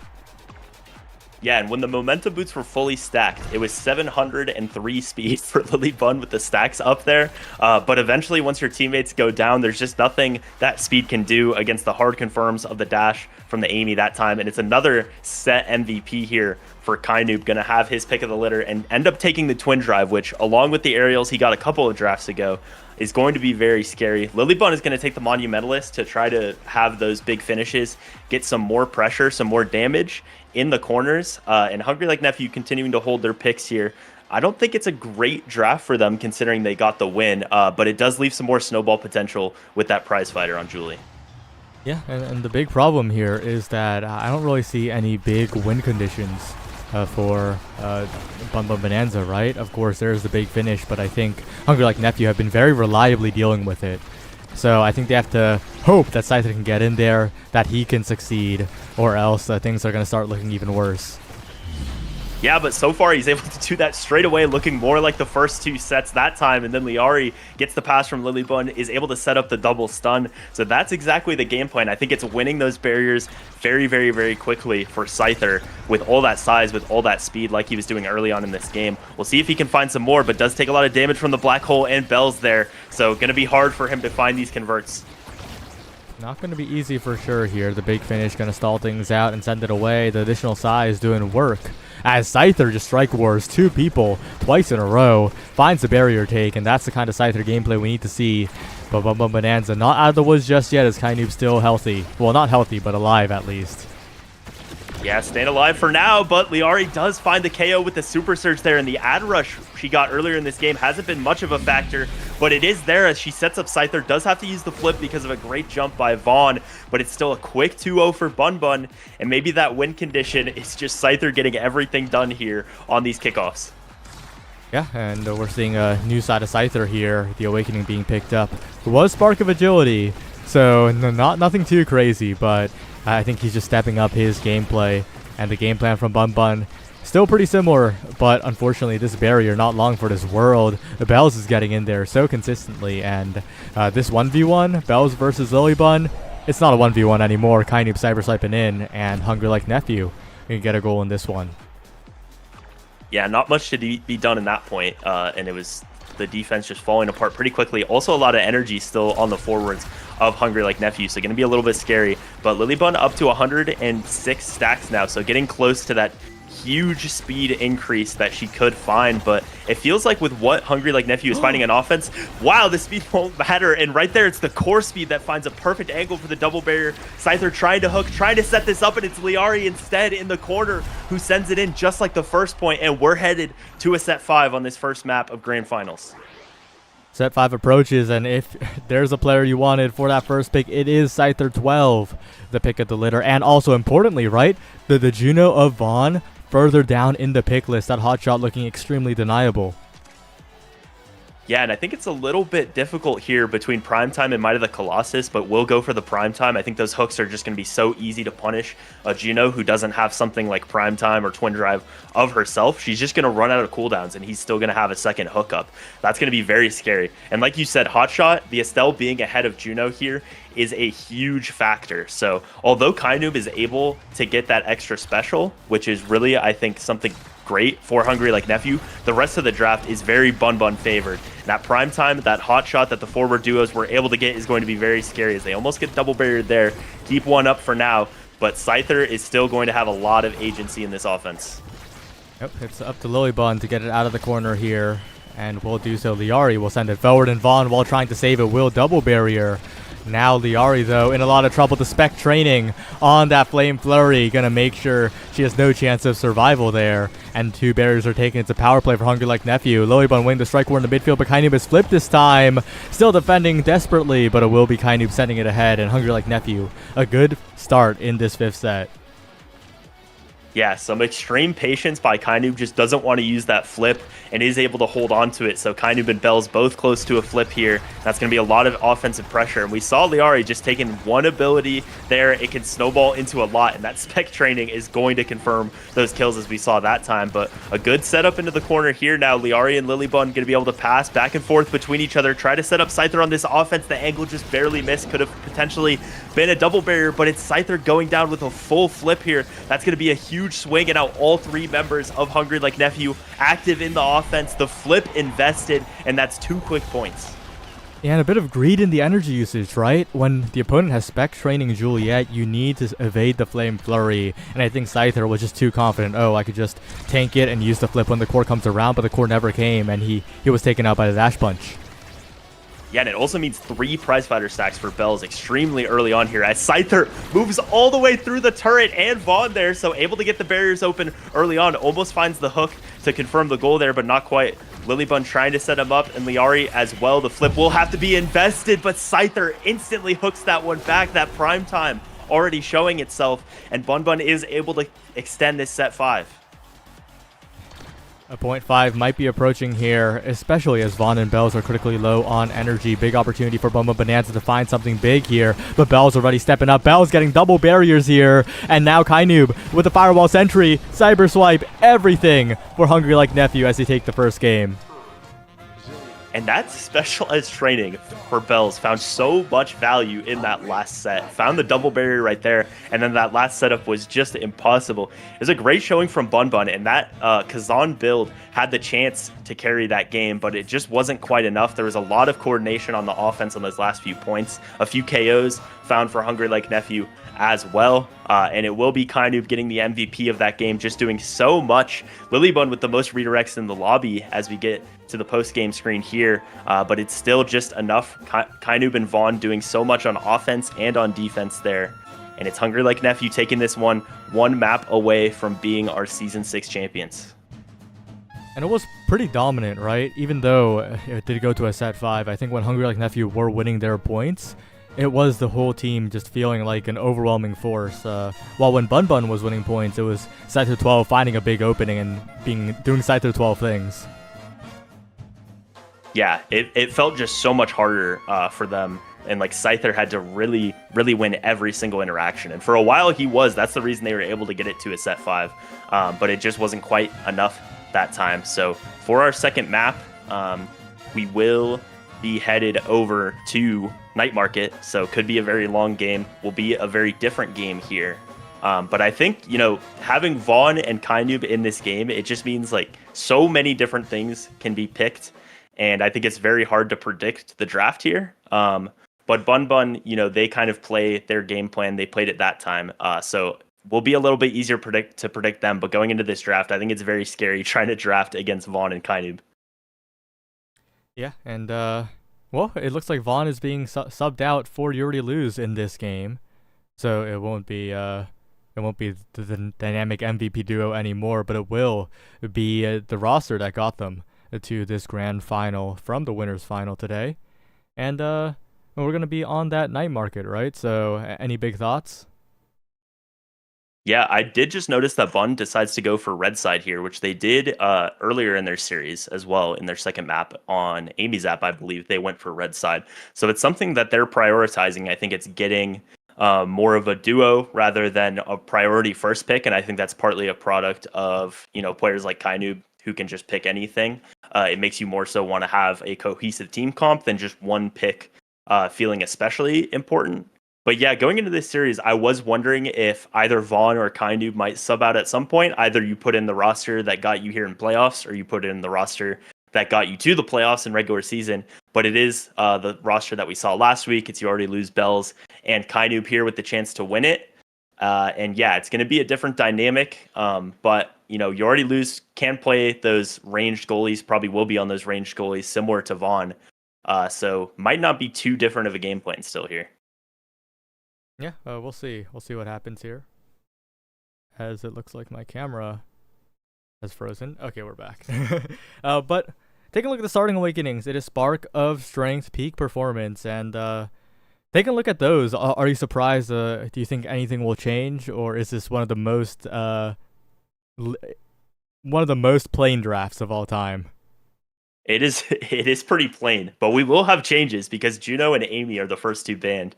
Those are both played by Hug last time, and part of that, of course, is the player change. But it'll be the Estelle getting picked up first here, and I imagine that's going to be for You Already Lose. I think it's he was his comfort pick earlier today against this team. But Luna and Juliet will be picked up for Bun Bun, and that's going to be Liari on the Luna. I think in the beginning and middle of the season especially, she was picking that pick quite a bit, and it was looking very strong. So not traditionally her best map, most people consider Night Market here, but still comfortable enough to go for the Luna here. But yeah, with such a plain start, it's really, I think, just about comfort and, cohesion with these comps. Yeah, and taking a look at the Hungry Like Nephew composition, right? It is very, very core control-y, and it's either going to be Estelle or now I expect the Estelle in the goal box.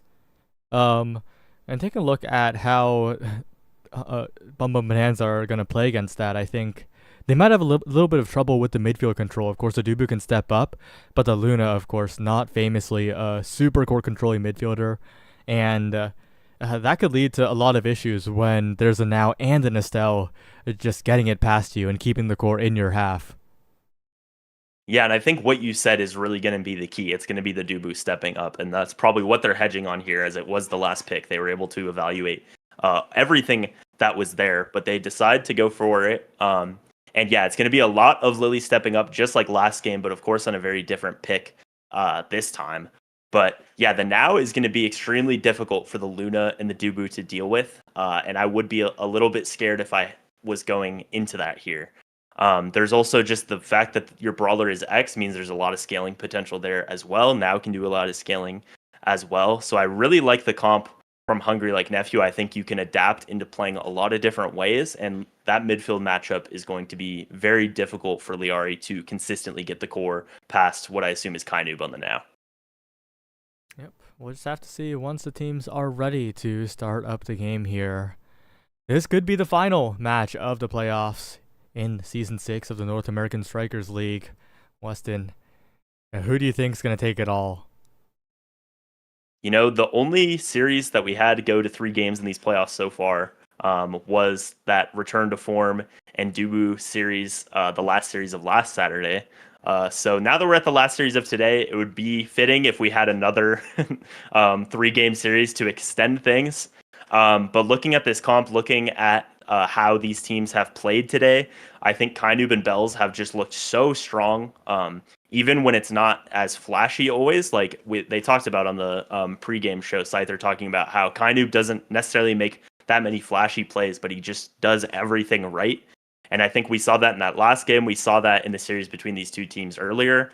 and I would expect Hungry Like Nephew to take it home here. But I would love to see another 3-game series, some more excitement. And that first map was very competitive. The last map of the last series as well was very competitive.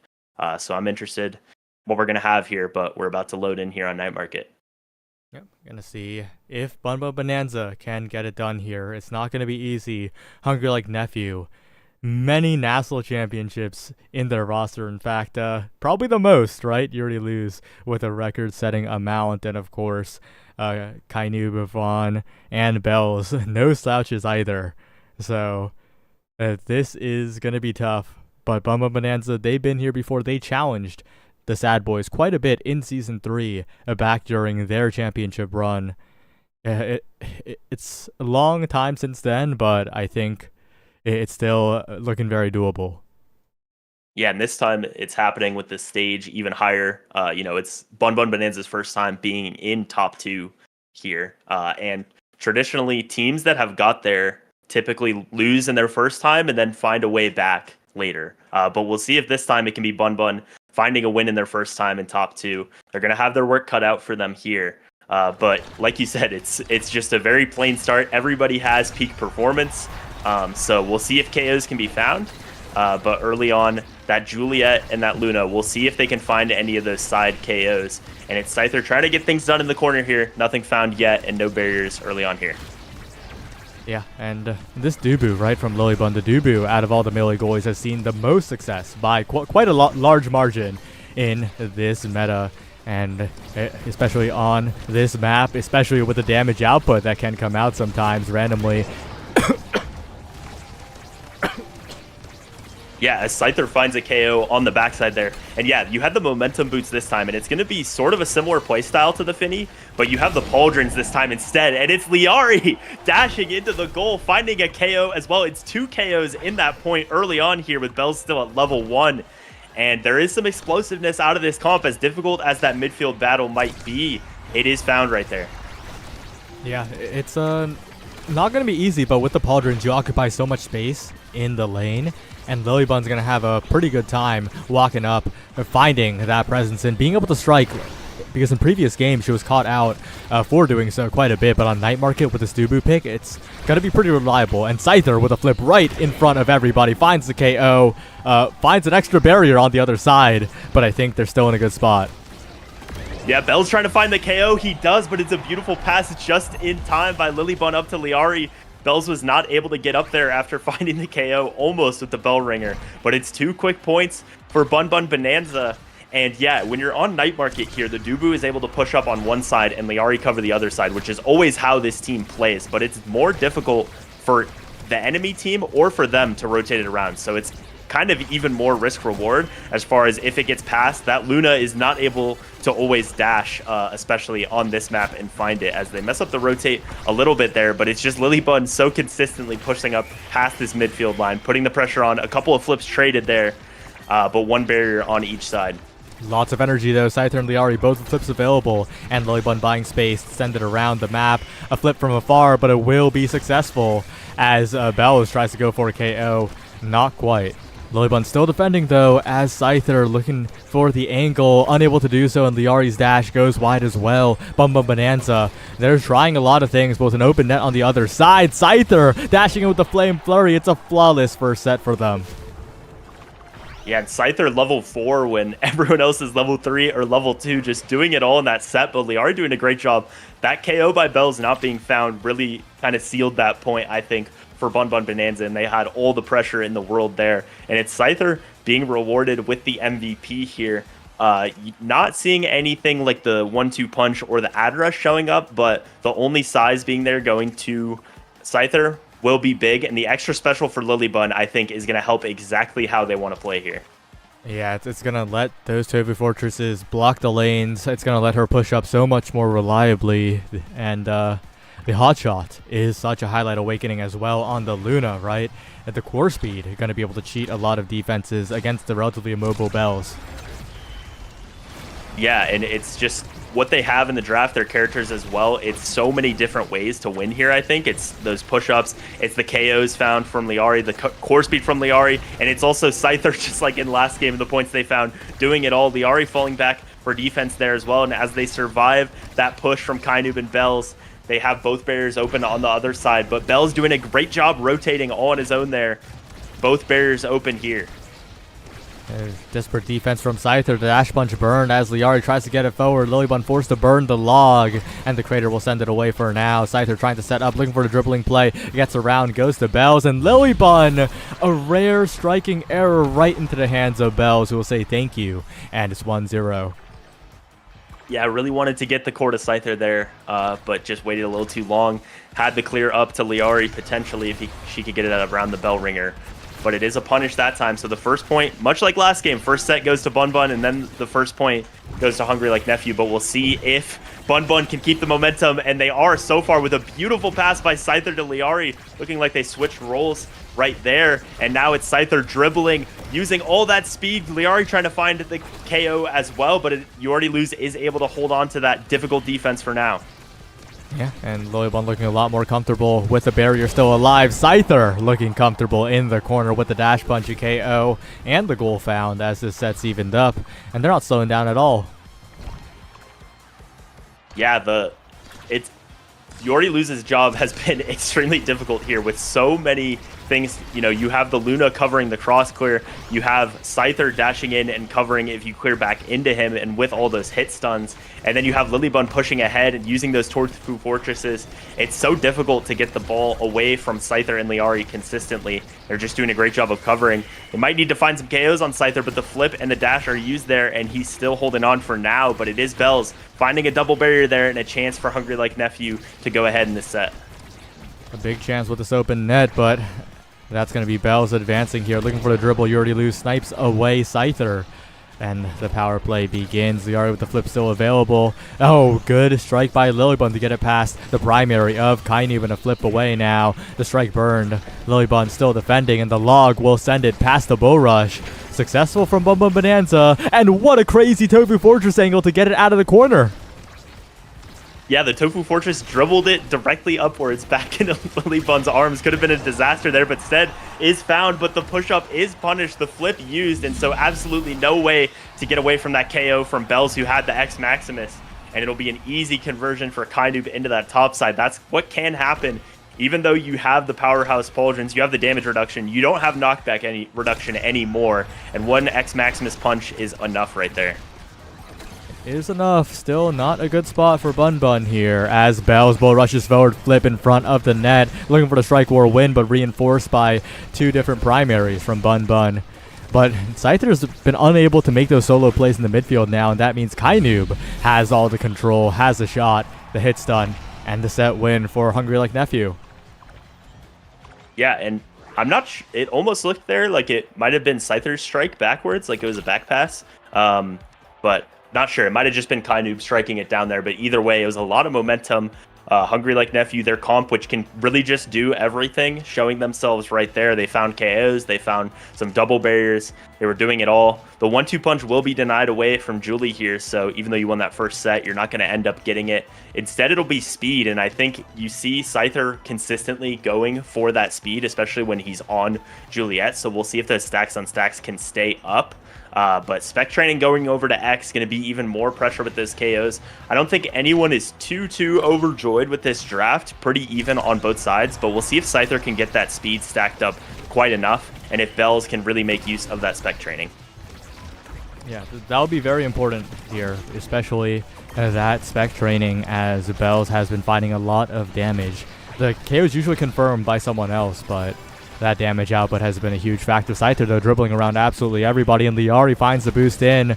Almost KO'd by the dash punch, but still staying alive, and Scyther keeping the core in control. Lilybun sending it forward as Liari's now in position. Good evade by Kainoob, and the dash punch goes wide. Bun Bun, though, unrelenting on the offense here. Yeah, and the indicator you have for, I think, which team is going to be finding it is which goalie can get the speed gates more often, because it really has been the goalies finding the bulk of them. You Already Lose and Lilybun both wanting to step up and take those as much as possible. Scyther is the one taking it here, trying to get back on defense, but not before Bells can confirm that. He's all the way up to 86 stacks already here, Scyther, but they're not able to get the core to this flip in a good scoring position, and so Scyther just not able to do much, and the flip is finally used, matched by Kainoob, and you already lose there, and just not the pressure that they were finding early on in this game. As a beautiful strike with the core speed created by Liari there by Bells is off the middle, and is the first goal here for Hungry Like Nephew, a lead found in this game for the first time. Yeah, that's pretty huge for Hungry Like Nephew. Bumble Bonanza were looking so in control earlier on, but all of that has vanished. Bells finding another KO, and now bull rushing in, Tofu Fortress burn, and Lilybun needs to send it around the world, but the defense is looking so difficult. Scyther gets it done with the flick, with the dash, gets it out of the corner, and gets a barrier on the other side. A miracle, a result out of what looked like an impossible power play. Yeah, and they're only down 1 point here, and he just got those full stacks, so gonna have to be careful around the X on the side lanes with the extra special, or the specialized training rather, up, and Bell's just doing it all, is able to find it with the bull rush. Scyther has a ton of speed here, but if they can keep the pressure on like that, and they punish a clear too early by Liari, it's just not gonna matter what kind of speed Scyther has. Yeah, it's really not gonna matter here. That's going to be Hungry Like Nephew taking the lead once more, and with Kainoob having the flip, it's not looking too great. The early barrier take, the slow drifting core. Scyther is looking fast, but it is still looking dangerous. Yeah, using Slick Kick's peak performance and the max stacks right there to run around everybody. It's just so difficult for Yordi Luz and Kainoob to get it around him if they can get these opportunities more often, but it is the Crystal Thorns get it past Lilybun, open up the goal. Kainoob pushing in, and Liari is able to get it past. Not able to get the barrier for now, but that does stall the defense for now. But the pressure is just coming in. The flip was found on that very last strike, but not used quite in time. And it's Kainoob and Bells putting so much pressure and putting Hungry Like Nephew just one set away from being NASL Season 6 champions here. And this draft is scary. The bulk up going to be taken away. The additional stagger, the way out of the damage, not going to be accessible here. And also a host of scary awakenings. You have to deny Deadeye from the Luna. You have to figure out a way to make the comeback here, but it's not looking too good. Yeah, and I think a player like Scyther really likes having the Twin Drive. He uses those cooldowns for core control, and also going to help stack up these stacks here consistently. But it means that, you know, the Deadeye and the Super Surge are taken away, and then your Luna isn't going to get any of those three. You're going to have to settle for the prime time here. So just great awakenings found all around for Hungry Like Nephew. I think Bun Bun not quite finding what they would have needed for this game. Scyther still has a lot of pressure with his cooldowns, as you see right there, but it's going to be difficult for Bun Bun. But if there's any chance to do it, it's when they're all pushed up on offense like that. Yeah, big goal for Bun Bun to try and keep themselves afloat here, building up a lot of meter on Scyther as well. And they need to find more of those openings with Lilybun pushing forward, finding those over fortresses, or maybe even just strikes and logs, really, as long as they're found.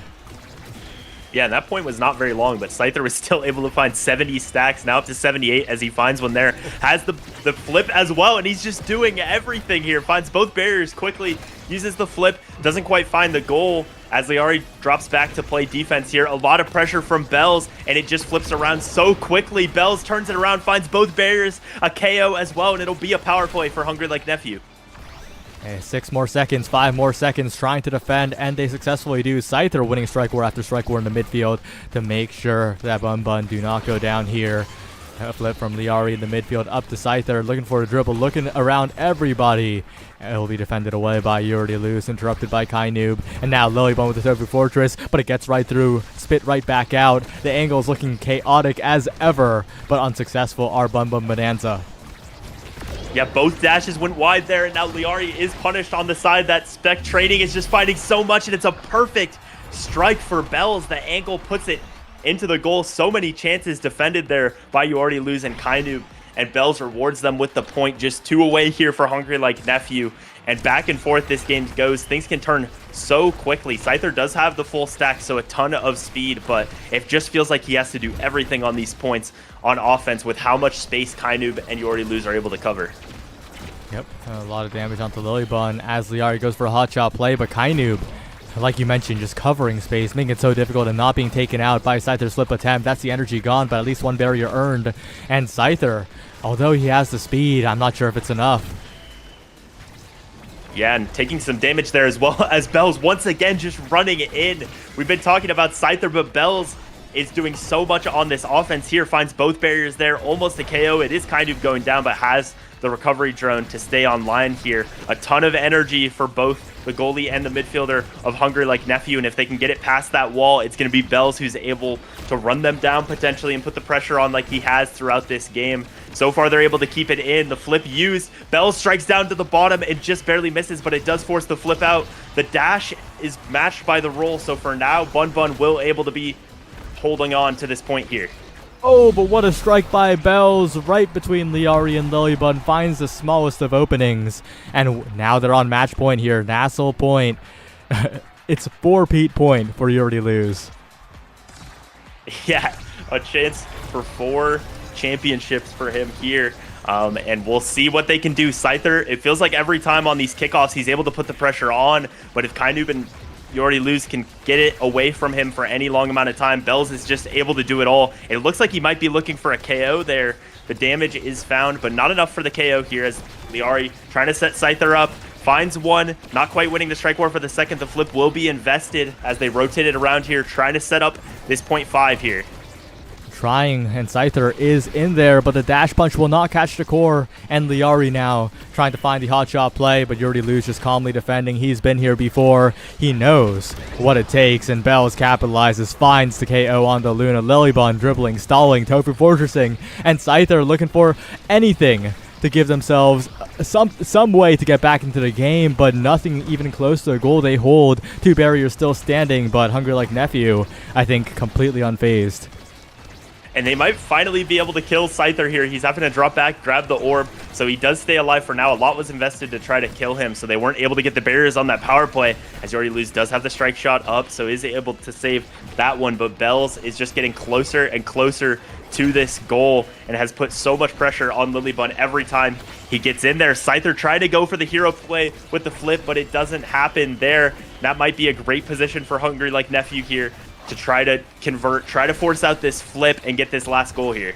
Yeah, Lilybun's going to be forced to flip soon, and that's exactly when it happens. Scyther, though, what a dash, what a strike. Finds the flick to the bottom side, and suddenly Bum Bum Bonanza showing a little bit of life. 1 goal away from another set 5 situation.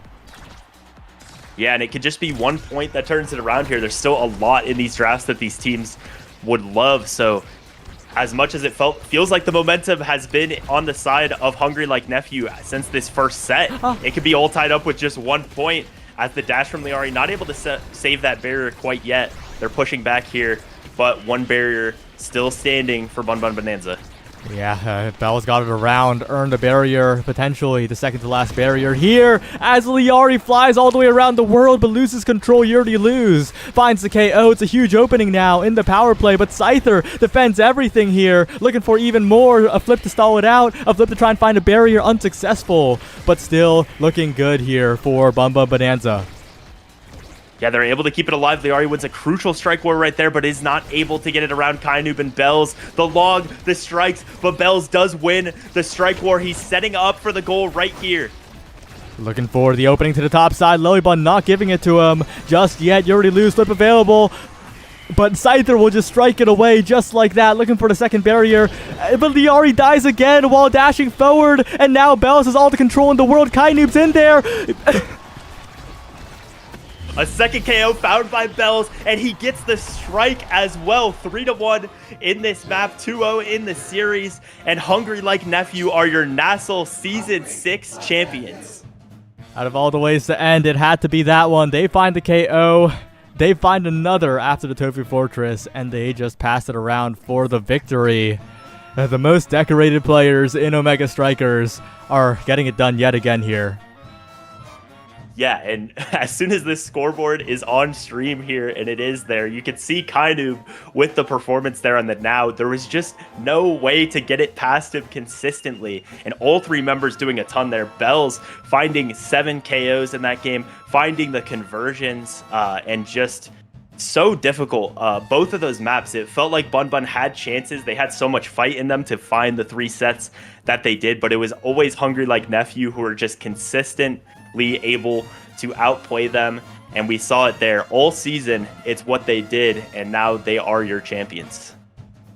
So consistent, so good at what they do, and of course, they play whatever it feels like, right? The Now, not a common pick in the current meta, but they pulled it out, and of course, Kainoob looked as good as ever on it. Yeah, and they even had different players in these 2 games of grand finals, completely different comps, completely different picks, but whatever it was, they were the best team in the league. It looked like it really all season after the first few weeks. It looked like it in our first week of playoffs, and today they certainly showed it as well. So they're able to take this home, and they are your champions. Yep. And with that, Weston, anything you want to say before we head to a break and then immediately to the post show? It was a great season. We only had 1 3-game series in these playoffs, but still so many close games. And a really, you never knew where it was going. I think in the middle of the season, it didn't necessarily look like Bun Bun and Dubu would be in your top 3, but so many great performances, so many different players who found themselves in top 3, but it ends up being, the tried and true veterans who win it here. So just an awesome season. I'm excited for our post show to see what the players are thinking, but it was a pleasure to cast this series with you. Yeah, and with that, don't go anywhere, everyone. We're going to have a post show right after this with the winners interview, so we'll see you in just a second. Don't go anywhere.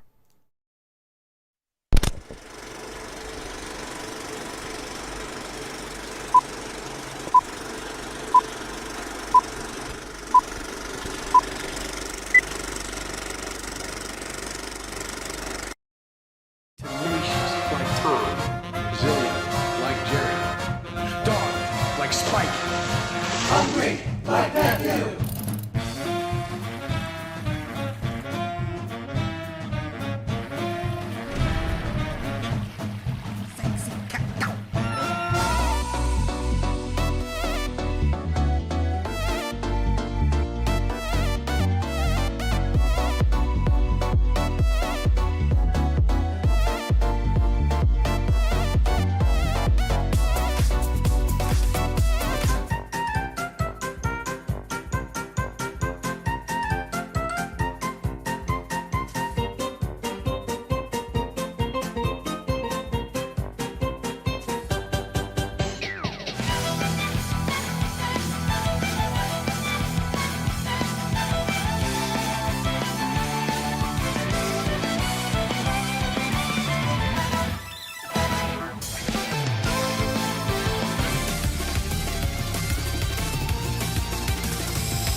Well, welcome back to the broadcast of the North American Strikers League, where we have just crowned our champions and are now joined by the whole team of Hungry Like Nephew that ended up playing today. Kaidoob, I'll go to you first.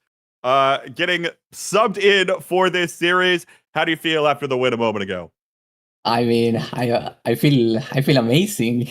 Like I did not expect to like play on playoffs at all when I joined as a sub this season for Showtime. But when Bound asked me to like sub for him on playoffs because he was on Alaska, I think, I was like, yeah, sure, fuck it, why not? And also, I took it as a chance to like play with Caleb and Ali because like I will say it, I have been a Sad Boys fan since like release, and I have always wanted to team up with them for like something. But I could not because like Demons versus Sad Boys type shit. Right. Well, yeah, overall, I'm just happy I was able to like perform and win them this season. Because what's one more title added to your plethora of already NASL titles, S tiers, so on and so forth? Bells, I'll go to you now. Nice to see a new team win the North American Strikers League. How did this one all come together? Yeah, well, we saw all these like older players that just keep losing or winning, like trying to win these tournaments, and we're like, wow, I feel like we're pretty good at this game, so let's team up for the first time as Hug, right? So us youngins just came over and took over. So true. And take over you did. Vaughn, you pointed out a moment ago, for the first time in NASL history, for the third time, the first seed won. And not only did the first seed win this time, but for the first time in NASL history, they didn't drop a game along the way. It was 2-0s for this team the whole time last time, and 2-0s today. Wasn't this league supposed to be close this season? What was the deal with that? Bro, I'm sorry. I was distracted. I was distracted looking at my brawler because his arms are looking massive right now. Can you give a little flex? Can you give a little flex on your phone, bro? All right, my ready? goodness. Here, Yeah. a little flex. Whoa! Oh my goodness. We're making games. Oh, it's like the Wow. Drakkar guns are on his body. Jesus. That's why it wasn't close at all. My brawler put on like 50 pounds of muscle, so he's gonna obviously outbrawl everyone else. Yeah. And then goalie is a joke of a role. This role is so easy. Okay, I'm finally gonna stop being like a humble guy, even though Scyther walked me game one. This role is like so easy. It's just midfield. If all of the difficulty of midfield was removed, and you could pick any character you want with any gear, because all four of them are good. So at that point, it was just chill, and it was a good season. I mean, the games week by week were competitive and fun in the regular season. And then towards the end, it was fun to get to play with Kainoob and A. Shout out to A. Good luck to him tomorrow. Polar Cortex NASA Winners Finals W. So Okay. I loved playing the season. It was fun to like master a different role that like actually is fun to play. So it was a good time. K-Bot. Speaking of mastering a different role, I'll turn to you now, Caleb, because obviously entering this season, you're now in the midfield slot, which some people could expect Vaughn to go back to playing goalie, but I think most people would not have expected you to come in playing midfield. And then obviously circumstances arose and you're back in goalie for a decent chunk of the day. But what was it like to learn the midfield role and go up against that crowd? I'm gonna be honest. It was pretty bad. The player base is like not there to be able to grind games consistently in solo queue and stuff. So learning the role was really difficult. But when Vaughn gave the news like, "Oh, I won't be able to make playoffs," I was like, "Okay, I'm just gonna scratch midfield entirely and just focus on goalie for the rest of the season." And Vaughn, are you back today? Yeah. So I hold was on. under the impression that you like subbed in for a game for fun, playing on like 150 ping from Alaska. No. But I'm down to perpetuate that if you thought I played that well, lagging. Unfortunately, that was my best on my home connection. It felt really cool when I had two different people ask me, "Yo, did you just play from Alaska?" Insinuating that, like, oh damn, like you kind of looked mid as. I get it. No, originally what was gonna happen was I was supposed to fly in on like a red eye Friday night. So I was essentially gonna land, go right to bed, and then after missing last week and Caleb, like we set up like dedicated like scrims twice a week where like sometimes my LAN team, shout out to my fellas, we would scrim this roster. So it felt like self-sabotage to be like, oh, okay, let's just sub in Vaughn 12 hours after he lands on like a 4-hour time zone difference when Caleb's been practicing. But then I got home on Thursday. So I landed at the airport at 6, scrim at 7. Then Friday, I just didn't do anything on the PC. I played League of Legends with Ali on our Smurfs. So like it was like a fun surprise. So then I got to play my game, but then like these guys practiced a lot as these three, so I didn't want to like take that away. But I got my game in playoffs, so I was really happy. All right. I guess other thing, Vaughn, you didn't get the chance to react to it yet on a broadcast. You were voted MVP by your peers this season. What does that kind of mean to you to finally have that title back from your current teammate? My teammate. It feels, long story short, it feels deserved because I yap a lot, but I think other than Leon, I don't think anyone worked as hard as me. I just don't, like, maybe they did and I don't know, which is fine. Like, I'm not trying to say like I deserved it over people, but I knew like my work made it so I could win it. So I just, like, I'm sure when people like who watch my stream, like every day of the off season when I knew I was swapping, I streamed in-houses every day for goalie for hours and hours and hours. I would spam in Westcord that I wanted to fill every scrim. I think I've scrimmed against like every NASL team and some NASA teams like by myself, like just all the time because it was summer break for me as a teacher. Like I grinded so much. Like I got really good at different styles. I entered weeklies a bunch. So I was really proud that people recognized like I had put in that work, and it also made me happy that people recognized like my impact I had on my team. Because I had to play like a specific style during the regular season, and I was good at it.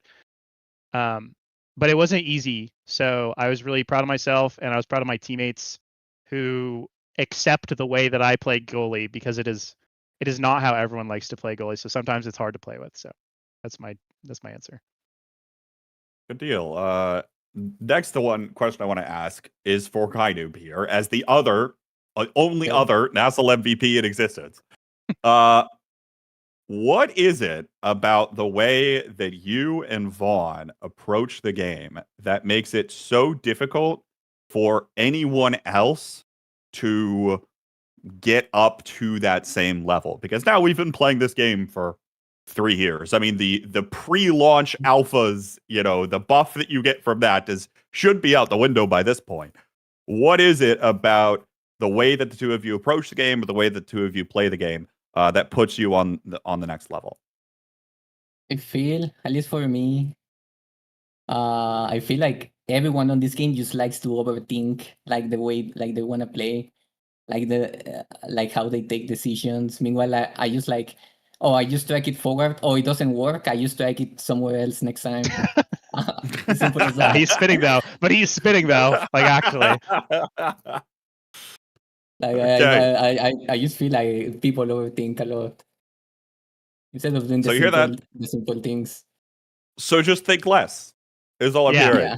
And then you'll be Think NASL MVP. Think less if you're a NASL player. Think more if you're not, because the amount of times I'll be like, "Why did you do that?" And they're like, "I don't know. I thought it was good." And I'm like, "But why?" And they're like, "I don't know." It's just, yeah. Think less if you get really good, and think more if you're not good. Don't forget the hidden secret strike tech that we're gatekeeping. Oh, true. Okay, well, that we weren't gonna bring that up on stream, obviously. Well. So now it's over. All right. Well, Caleb, I'll turn this one to you. What's next for this team? NASL season 7 is going to end up happening, but maybe not for a little bit. So what is next for this roster and for the players here? Well, speaking for myself, this is the last season I'm gonna play. But I know Vaughn is really passionate about the game still, so he's gonna keep playing. I'm sure. I'm sure my team will continue playing the game and have fun, but I will not be continuing forward. Well, Oh, Caleb. salute to you, sir. 7. Bells, how do Hey, you 4 feel? chips though. What's Oh, next? my bad. What's next? Well, I want to keep playing, so I'm gonna keep playing. Is what's So is next this for just me. going to be Kaidu slots into this roster and it's the All-Star team that no one can ever beat? Who could say? Who could say? The next season's a long way away, Kmon. Who could say? So many possibilities. It could be. It could That's be so anyone, to true. be honest. Yeah, true. All right. Well, I guess we'll have to wait and see. We'll go down the line for shout outs, final remarks, anything else you want to say. I'll let the floor fully be yours. And I'll just go in order down the broadcast here. So, Vaughn, we'll start with you. I will start with our entire roster. Even if they didn't get playtime, knowers know the only time we've been 6-0'd is by our sub roster. We scrimmed them one time week 2. They destroyed us for 2 hours, and then we never scrimmed again until I left for Canada. So shout out to Dr. Bebop, Zay Forever, Tempo Melon at the time, Mystic as a coach, Bertram, who was moved to a coach, then left, and then also Kainub. Bang. So shout out to all those players. And I'd like to shout out Huss for being probably the person who appreciates like the spirit of competition the most, because Kainub was on his roster, and obviously the whole situation has been explained before, but Huss heard the problem we were going to have, and like Caleb was out at the end of the season, then I was out, and he was just like, yep, I want to make sure that if I win NASL, that you guys are not, there's no asterisk. So obviously it was like kind of his own choice too, but I just want to like make sure I shout out Huss, because he was immediately like, yep, like I want that to happen. Like I want this season to just be like as legitimate as possible. And he did not need to act like that. And he's always like super proud of us, win or lose, no matter what he does. So I wanted to shout out him. And I know there's a ton of shout outs that I will not remember. So I will leave it there. But I will shout out my next teammates for the Denver LAN, Cardbox and Dropletto. I'm really, really enjoying playing with them. I'm looking forward to more of our games, like win or lose that LAN. Like I'm just looking forward to that a lot. So I'd like to shout out those 2 players as well. And it's time for us to get a chip together. So if I didn't shout you out, obviously I know there's like a million people in this community, but I think I'll leave it there, and then shout out, of course, Bestie and Slot for keeping the train going. So I'll end it there. Sounds good. Bells, to you. Shout outs, final remarks. Floor is yours. Okay. First of all, huge shout out to Caleb, because one, he stuck with our team. He played midfield even though he didn't really enjoy it. He hated it. 2, we don't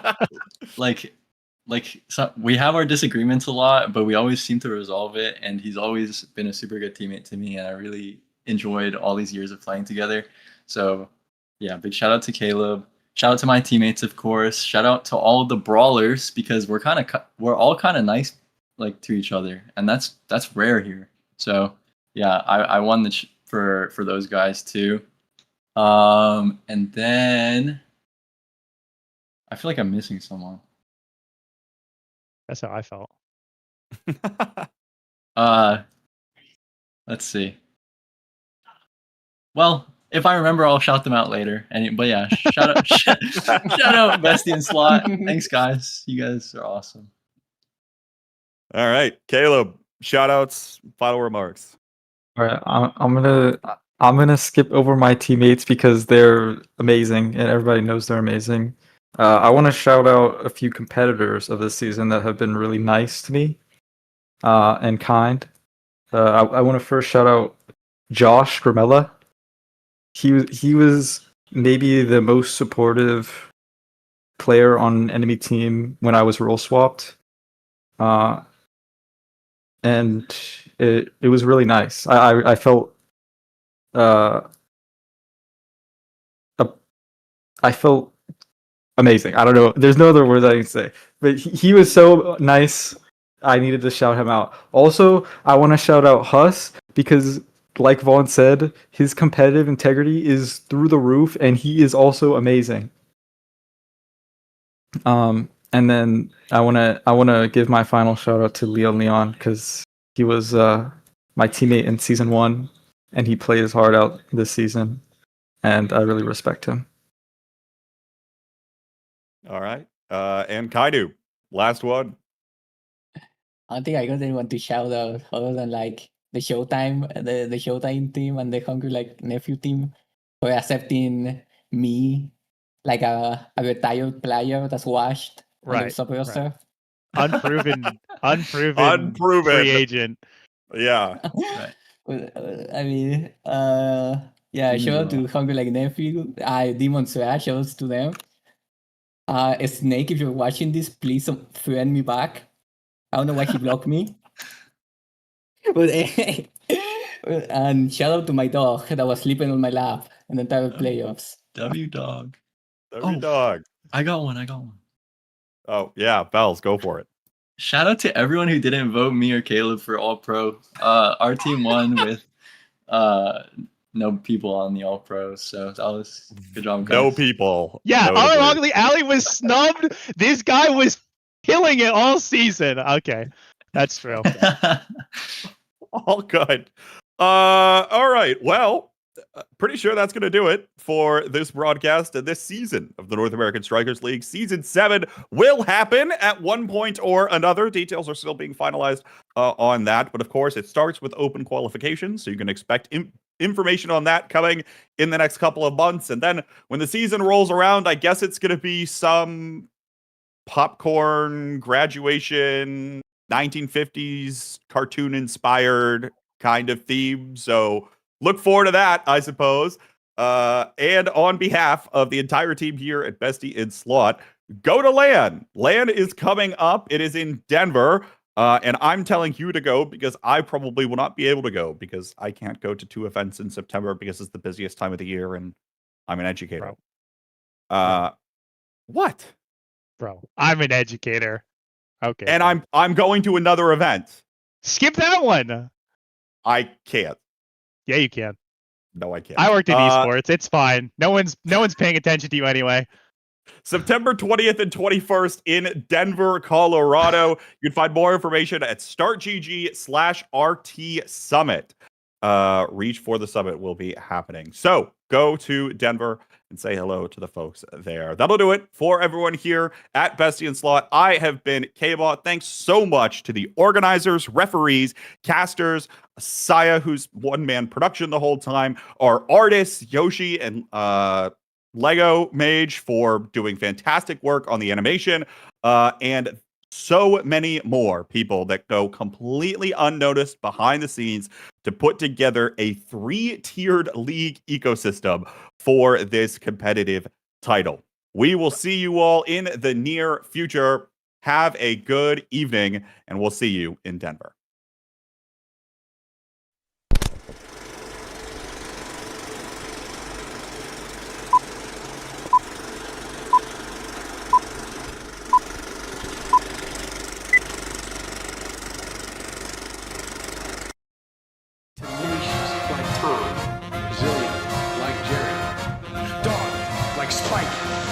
Hungry like that too.